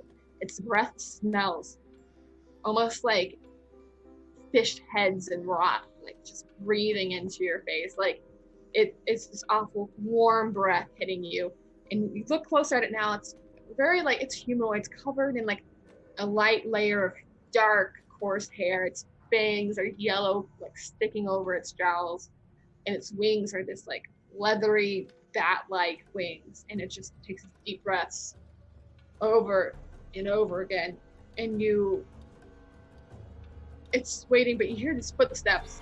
It's coming back up the stairs, and Anne walks in, and it's like, Jeff, really? You know you can't save them. Why would you even go through this effort? You know I'm just gonna turn you off for another 100 years. And Jeff's like, damn you, woman, I just want to get out of here. You're awful. I should never agreed to be a brain in a jar. It wasn't worth it. I don't care. You never took me traveling like you said you would. And you kind of hear this little bit of a spat going on, and Jeff's like, no matter what, don't get out of the circle, guys. It can only be out of its well for an hour. And its breath, and Anne's like, well, one of you must get out. And Anne, like, the creature doesn't go towards Anne, but starts walking towards you guys to grab one of you. out of the Everyone circle. hold on and link arms. Like she's just sort of trying to grab. Oh yeah, that's a good idea. I'm Yeah. gonna have to put Jeff down though. I put Jeff down in the center of us Yeah. so that we can link Yes. arms. Just like, yes, thank you. I really appreciate the protection. And she is probably about 10 feet away from you. What do you guys do? Just hold on to Absolutely each holding other. on to everybody. Just hold on to each Yeah, other. just and holding don't on. let go. Don't Bracing. Okay. So she like walks up to you guys and she's like, well, this is kind of crap. And you can see her, she kind of reaches for the circle. She's like, you see, she's actually blocked by it.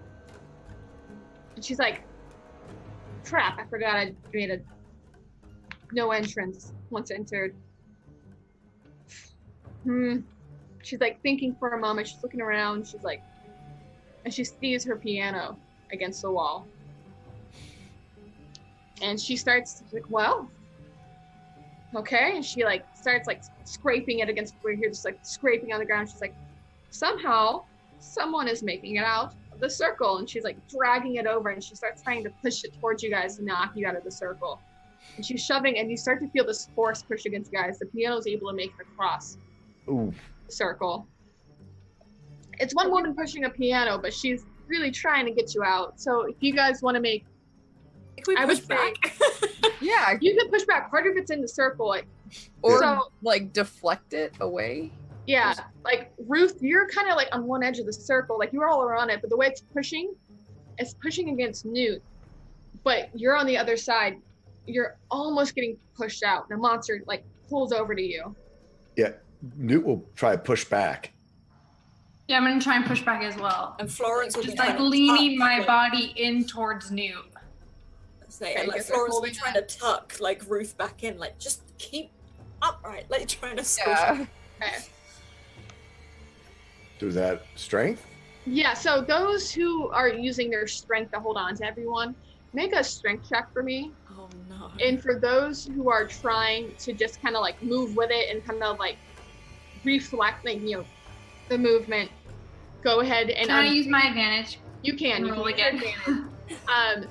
So right now, I believe Oh gosh.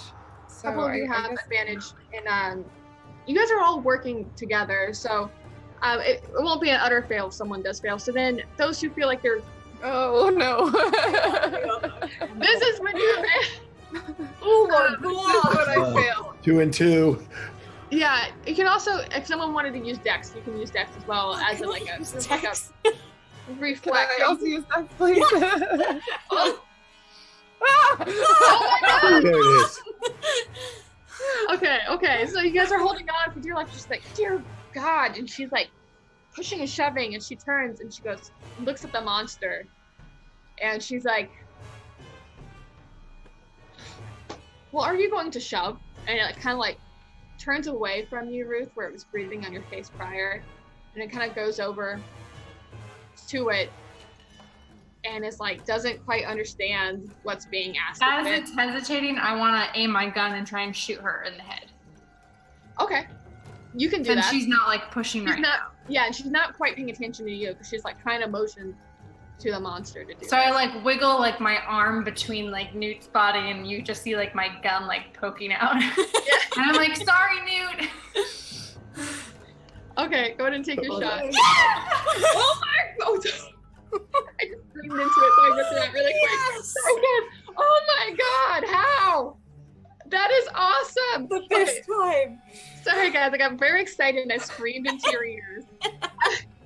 It's great. And actually, Joe's donation came in right as we rolled the critical. Oh my gosh, that is awesome. So as you do it, you shoot and they're right next to each other, and you actually like you miss Anne and you beam the monster right in the head. It's like turned, it's like kind of starting to get a force on the piano. It's getting a grip under, it doesn't understand what this is, and it's pushing, it starts to push, and as it starts to push, you let off a round, and it just straight through the head of this monster, and you hear it kind of squealing, and it's like kind of moving around like almost like black ichor is like coming out of its head, and it like starts freaking out, and it like its bat wings are coming around, and it like it's hitting the safety circle, but it's not hitting you guys because of it. And all of a sudden it just like takes off, stumbling through the door, and takes off, and you hear this like flapping of wind and like crushing of trees as it's trying to get out. And you hear like a big thud, and Anne looks at you guys, looks at you all really quickly. Oh, I'm gonna go dive in for Anne. I'm gonna body tackle Anne. back in my college, like Hell he probably didn't go to college. In his high school days, he's doing like a full body throw himself tackle, flying tackle across the piano into Anne. All right, so you can grapple her. Yeah, cool. Is that like grapple check or something? I believe it's use brawling. Brawling works. Sorry, that's what I meant. Okay, and do I do the gray if I want to use my advantage? Yeah. Okay, so I think this is the thing. Okay. Across the board, I rolled a 97. And then with the bonus, it took you to 57, which still wasn't enough. So you make it out of the circle, and you like are able to like. You don't like fall flat on your face. You like harshly hit her, but she like kind of catches herself, and you just see her turn around, and she takes off through the door. And you hear kind of this like whistle of a wind when she goes out. And if you look out the door, she's just gone.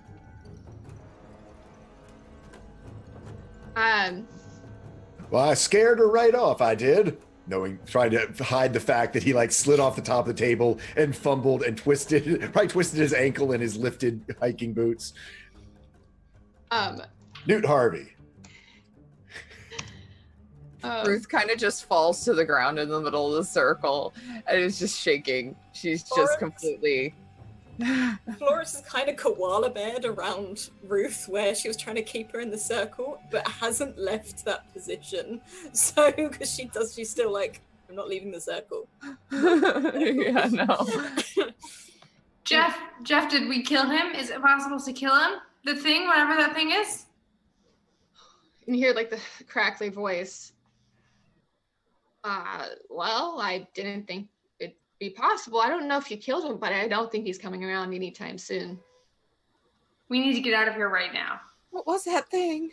What is she like looking after Anne? What are you? Like, well. What was the roast? Yeah, what am I eating? Like, I'm like, You rather not know. And he's like, well, so for starters, I go by Jeff now. She told me a while ago that it was a modern term.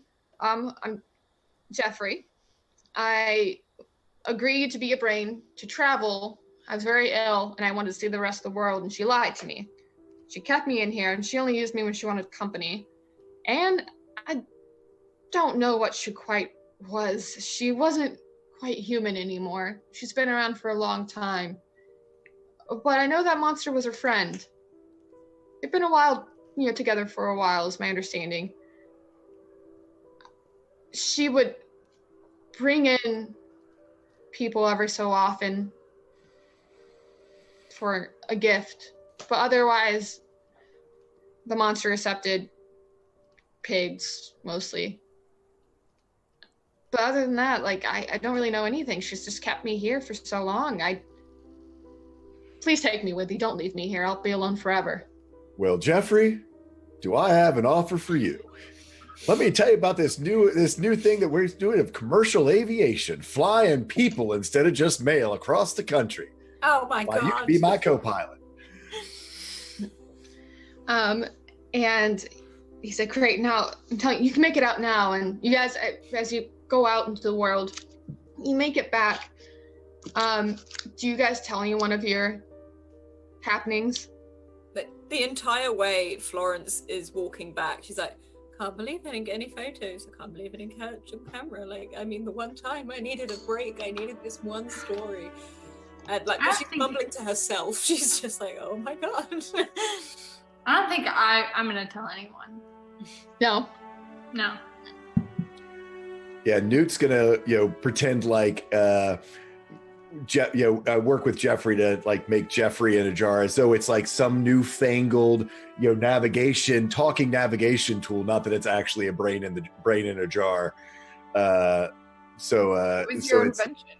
Yeah, it's because at Guggenheim, he's a smart fella, and he's come up with this newfangled talking navigation system.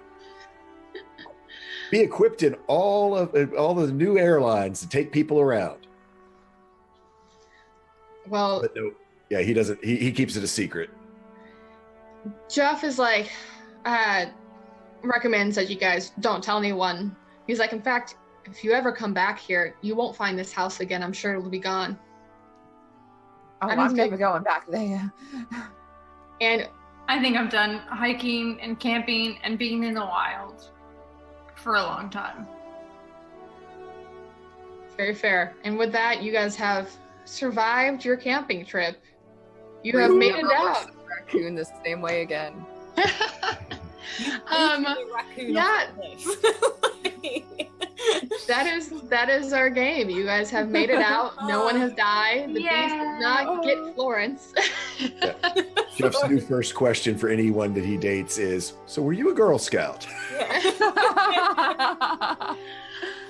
All right.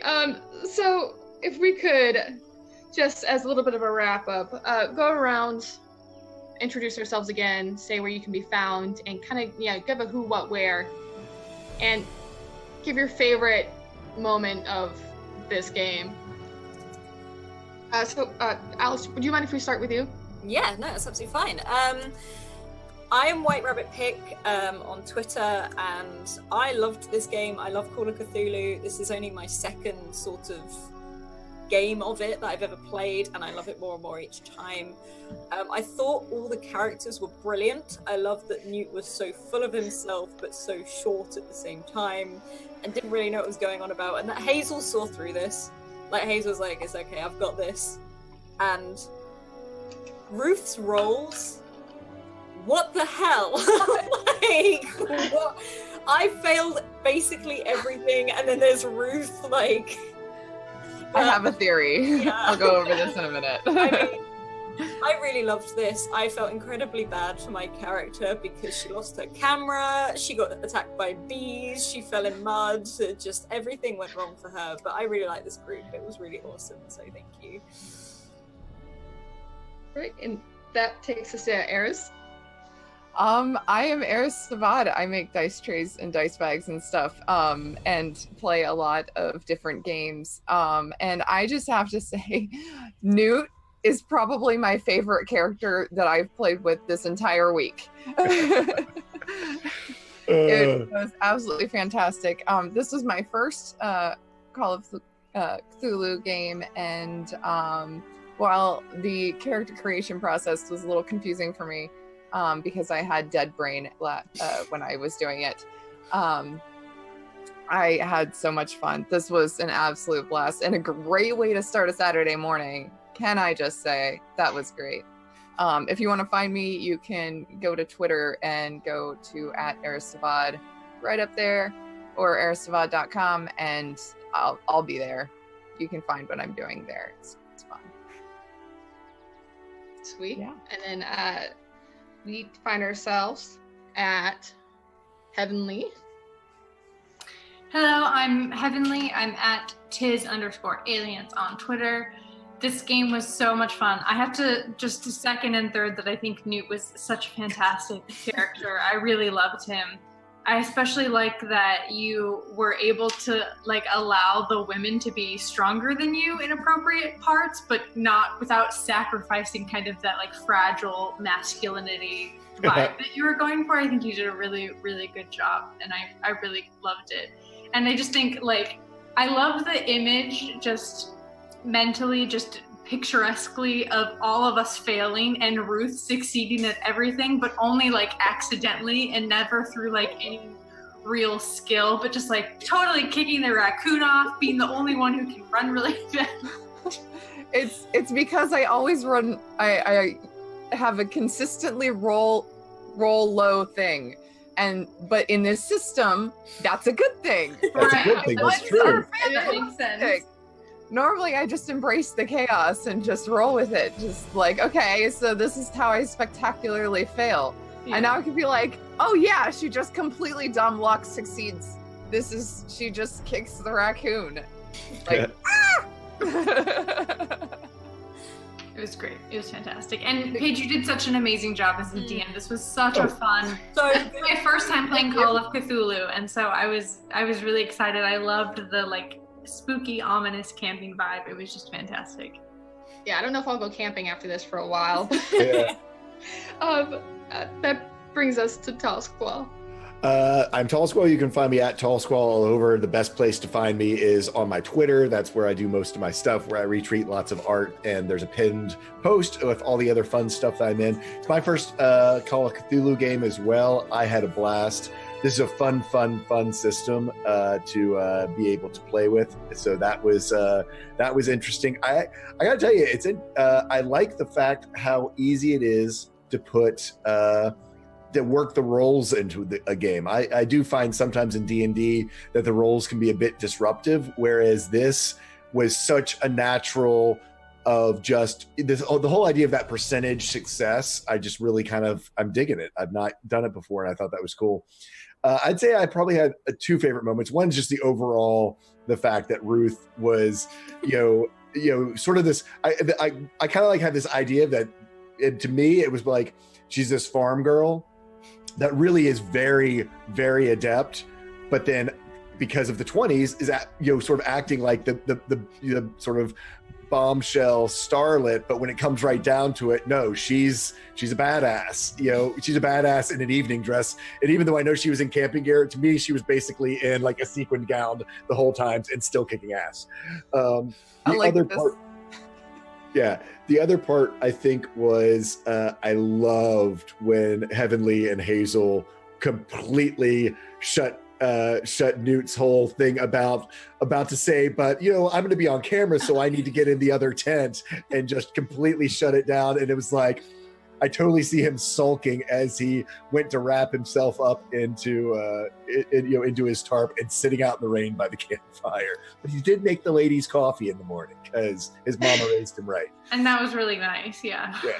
He's not all bad. He's just a little, himself first. Newt Harvey. All right, and then I'm Paige. You can find me on Twitter at DND and Paige. I was the Keeper of Chaos for this. I had so much fun running this for you guys. I don't know if I could pick a favorite moment. I thoroughly enjoyed everything about it. You guys in the circle made me laugh. Picking up Jeff, I was very tickled by. Poor Jeff has now got a life ahead of him as a brain in a jar. But no, I really enjoyed it, and thank you guys for playing with me. This was my first time being a GM of any kind on stream, and I don't know if I could have asked for a better group. Really, really enjoyed that. But with that, I'll pass it over to Alice. I also want to say, Paige, that was awesome for your first time. Truly. So great. So good. Fantastic. Can we do it again, please? At some point, we should do this again. But right, we are actually going to go and raid one of our players from Eden. Hans is doing a really awesome charity stream right now. So if we could think of a war cry or something, chat to Jeff in a jar. Yeah. In a jar. Jeff in a jar could be a good one. Just whilst I go over the last few bits. So once again, thank you, all of you. Discord, our Discord is awesome. It's full of wonderful people like these people here, where we all talk TTRPGs, Call of Cthulhu, everything D&D, everything TTRPG. So hop over in there. Twitter, if you want to get into one of these games, if you want to be part of the Academy at some point, drop Scrat a DM on Twitter. As I said, we're booked up to next year in season 2, but we are introducing more viewer games because we want more of you guys to come in and play with us. YouTube, this will be up on YouTube tomorrow, hopefully, and you can catch up if you didn't get to see all of it or if you missed it completely. And all of our other shows are also on YouTube up to date. Patreon, we are like, if you want to support us in some way, Patreon is an awesome way to do this. There's also some free articles on there for you to read, and we can only do this full time because of all of you wonderful people. Another way to support us is our merch, which is one of the things I'm wearing right now. Is super comfy. I live in it. I probably shouldn't, but I do. And yeah, we also have some awesome sponsors, Toolschool being one of them, part of Bird in the Storm. Bird vs. Plane is the other half of it.